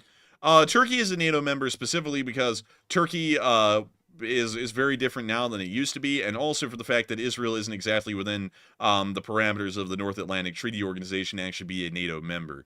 So that's also a bit of a issue for them, is that they really don't meet the requirements to be in NATO because. Well, that's kind of a long thing about how the treaty works and stuff, but I don't really think Israel belongs in NATO either, to be entirely honest. They belong in a Middle Eastern security assurances arrangement, but not really in NATO. Turkey made a lot of sense up until recently because of all the changes that they've had governmentally and ideologically. But still, with that, I hope that is addressed that well. Thank you once again for support and helping this channel to keep on running, and we are on to the next one. All right, and our next one is going to go to Bruce Lee, who puts in a 5. And thank you very much, Bruce, for that support and helping to keep us running also. And Bruce said, get you some chocolate. Chocolate. And also, happy birthday. Yes, yes. And also, that might have been Putin, actually. And also, happy birthday to you and my son, who will be 7 by the time you read this. Oh, and happy birthday to your son. And also, another trip around the sun and LSA. Hey, and another trip around the sun. That's right indeed. And I also got to thank you so much for the support, and a happy birthday to your son who just turned 7. And thank you so much for the birthday wishes to me. And thank you so much for wanting me to get some chocolate. I actually got a good bit of chocolate, interestingly enough. But beyond that, thank you so much once again. I hope that does address that incredibly well. And with that, we are on to the next one. And our next one goes to Gertrude's... I don't know what this username is about. It's got Diddy in it. I'm not sure about this one, but thank you very much for that $5 super chat, and we appreciate that. They said, why aren't you willing to say the real reason that they lied for the Russians? Oh, come on now. Stop it, you. Come on. Oh, come on now. Your name has Diddy in it now. That was the first warning sign. Come on. That's a politically charged question, man. Like there is no real reason to it. They're trying to make things look good, probably because they have political aspirations at home, because they told their folks that they end the war, so they want to make it look like they're trying to end it. That's probably the real reason, man, if you want to know the real reason. But, you know, I just get tired, like, man, I got to tell you, man, like, I'll be honest with you. I thank you for the support. But one thing that's also starting to wear me out is that since this new guy got elected, like trying to cover the news is difficult enough as it is, and then dealing with people who try and make out everything to have some sort of sinister plan behind it is also making everything complicated, because nothing could just be as straightforward and easy as it really is. Now everyone's got to act like there's some sort of a grand conspiracy theory going on in the background. So I thank you for the support, but that's the real answer right there. Anyways, with that, we are on to the next one. All right, and also no Diddy. But anyways, on to our next one here. This one goes to Big Sky, who puts in a 5 and says, more marmots, please, and thank you. And thank you so much for the support, Big Sky. And we would show the marmot, but the marmot is sadly out on holiday tonight. Should be back, hopefully tomorrow, on the birthday, the 23rd birthday. And so with that, thank you once again for support. I hope that does address that well. And with that, we are on to the next one. And we have another super chat from Tyler Morton, who puts in a 5. And thank you very much, Tyler. He said, I think sending nukes to Ukraine is more of a threat or bluff to bring Putin to the negotiating table, and I doubt they're really considering it. You'd think that would bring them to the table, but I don't think that's the way it works with Russia. If you threaten Russia like that, they're not going to come to the table. That's going to send them farther away. At least that's the way I interpret it. But Enforcer, what say you? And I got to say, I would largely agree with Matthew. I believe that's actually just going to anger them further instead of bring them to the negotiating table. But we'll see. Hopefully it has the intended effect, like you're saying. That would be the best result and course of action. But still, thank you once again for support and helping this channel to keep on running, because if it wasn't for folks like you, we wouldn't be able to make this thing possible. And so with that, we are on to the next one. And our next one goes to Brian Gonzalez. Brian actually puts in, it looks like 4 super chats in a row, and they're each a $5 donation. So thank you very much, Brian, for the 4 super chats. And to start off with the first one, it says, what makes the Iran situation different than the buildup to Iraq? Because the weapon claims seem similar.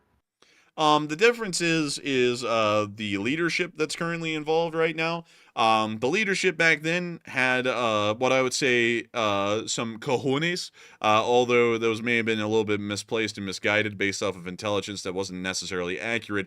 And I generally say nowadays, to just kind of cut it short, that most administrations in the present day are largely ballless and incredibly scared to get involved in a fight, even when it's a good fight. And so with that, I hope that does address that well. Thank you once again for support. And we are on to the next one. And Brian's next super chat says the U.S. Navy is 4.5 million tons. Russia is only 1, maybe less now due to their losses, and there is no replacement for displacement. That's true. I believe that's in the response to a super chat earlier that was saying that the Secretary of Defense said something that it appears he didn't say, at least from what we can get. But yes, that is true. The Russian Navy does not stand a chance in any metric, including tonnage, air power, power projection abilities, any of that. They just don't stand a chance. And so with that, I hope that does address that well. Thank you once again for support and helping this channel to keep on running. And we are on to the next one. And our next one goes to Brian once again. He says the CH Navy is 2 million tons, but they count everything that floats a ship, and their numbers mean nothing against our 4.5 million tons. And that is true. I would still have to agree with that completely. A very good point. And I got to thank you once again for support and helping this channel to keep on running. And we are on to the next one.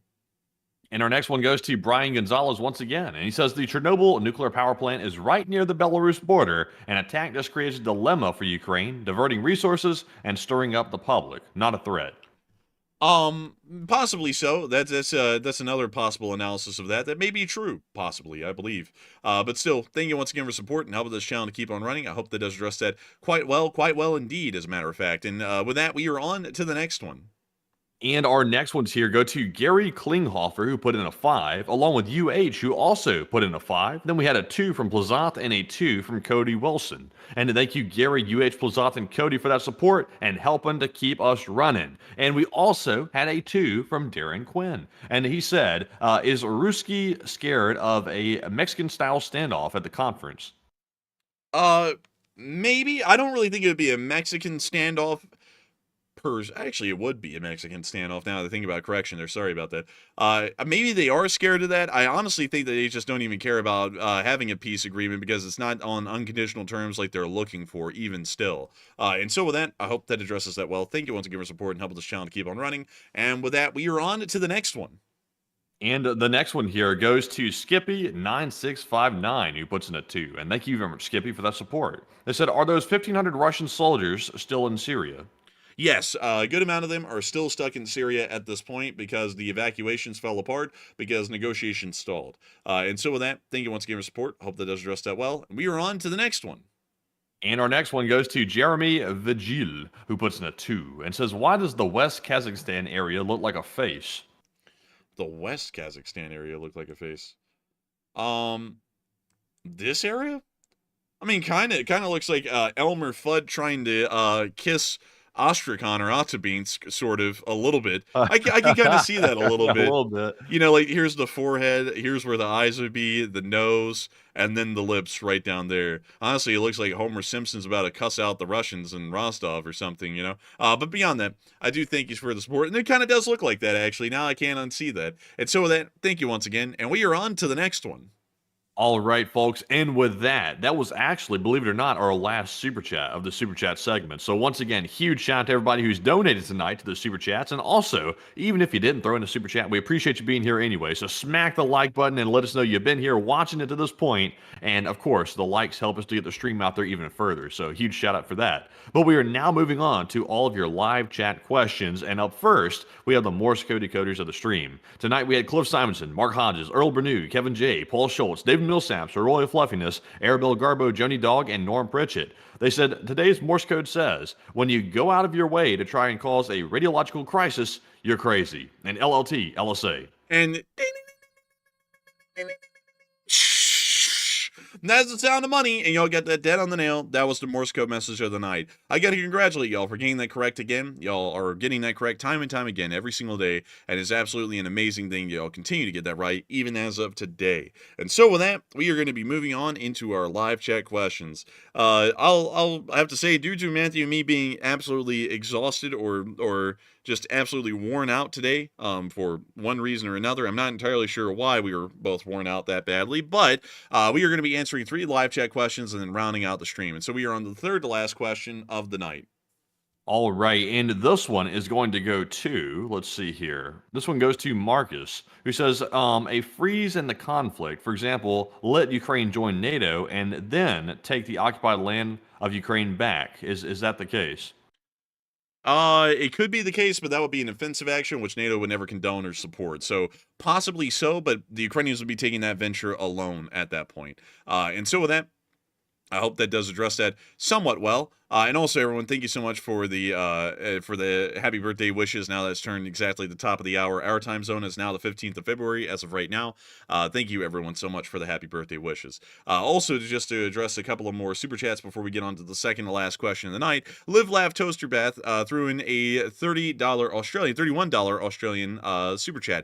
It said, "Happy birthday, Enforcer Andrew. I hope this day has been one to remember and the next years only get better." LSA, and thank you so much for that. Hopefully it is a good day. Hopefully I wake up tomorrow with a good bit of energy, so that way I am not exhausted and worn out like I am right now. But still, thank you so much for those birthday wishes, and thank you so much for wishing me well and having some very kind words. It means a lot. And so with that, thank you so much once again. And we also have a $2 from Jeremy Vigil, and Jeremy said, Jeremy Vigil.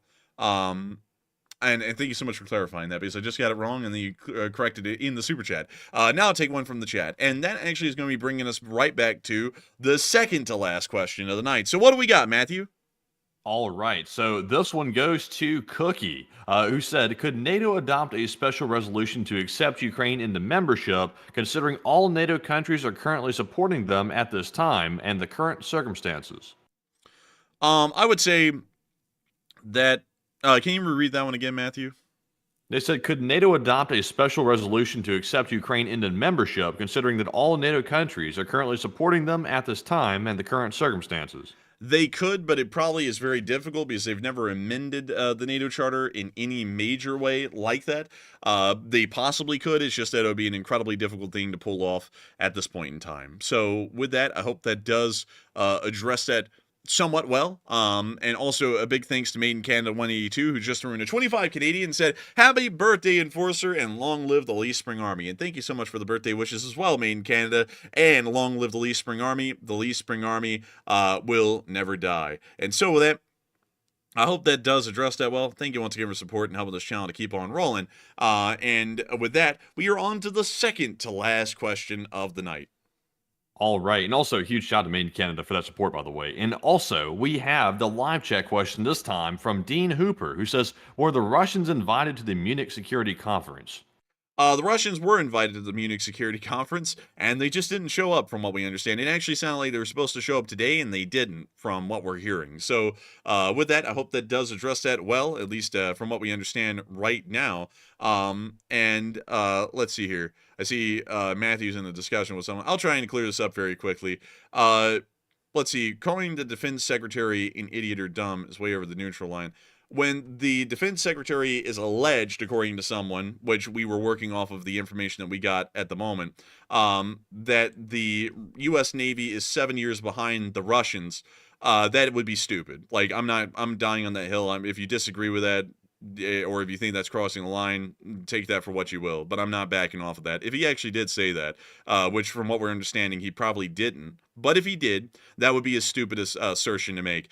Because, and also what you're trying to tell me right now is that the Navy is woefully behind, but somehow Ukraine with no Navy can go up against the entire Black Sea Fleet and wipe out half of their combat power, but somehow the United States Navy, with more aircraft carriers than the rest of the world combined, and more tonnage than really every other Navy in the world combined, somehow is going to get their ass beat by the Russians. That just would make no sense, like on any level. And for someone to possibly have made that assertion, if that assertion was ever made out there by anyone in the government right now somewhere, that would be a stupid assertion to make. From what we understand, they didn't make the assertion, and then we backed off of it because we said, well, we really can't find proof of that anywhere, rather than some people putting around a story. But I'm still sticking on my guns on that one. If that statement was actually made, and there's ever a video that we can hear that backs up that he actually said that, that is a stupid assessment. If he was to say that about China in the specific scenario where we were having to fight them around Taiwan near to their coastal waters, I actually could say that that's a fair argument right there, because you could actually see that that one would be on the ropes a little bit for the United States because of stretched out supply lines and also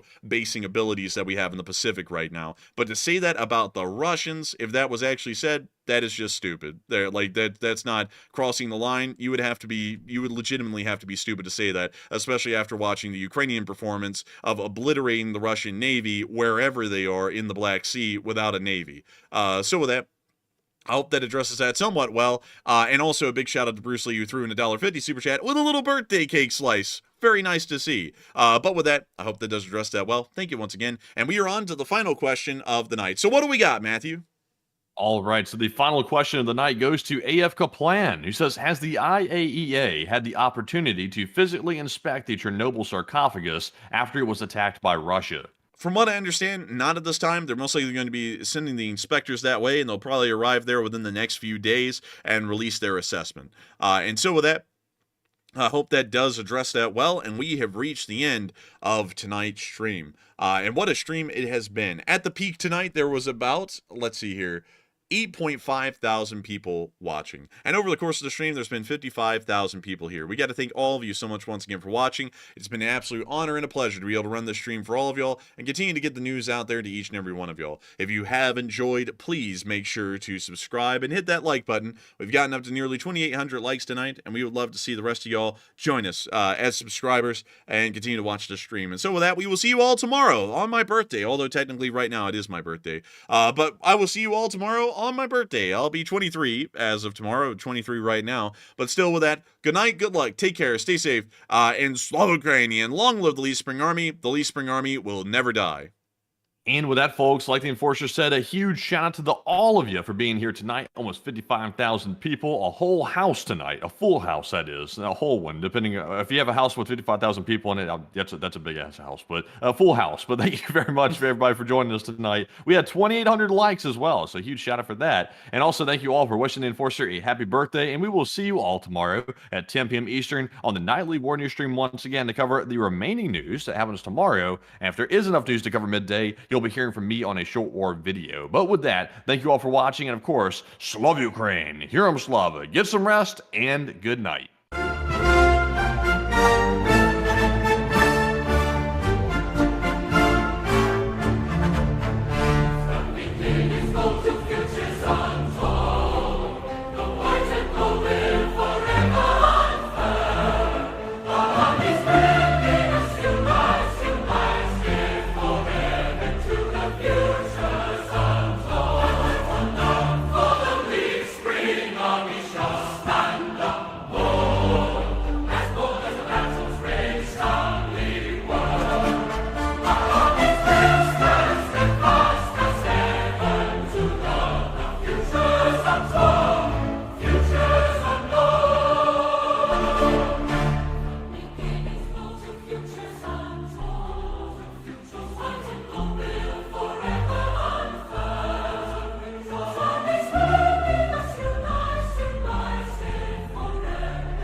Straße.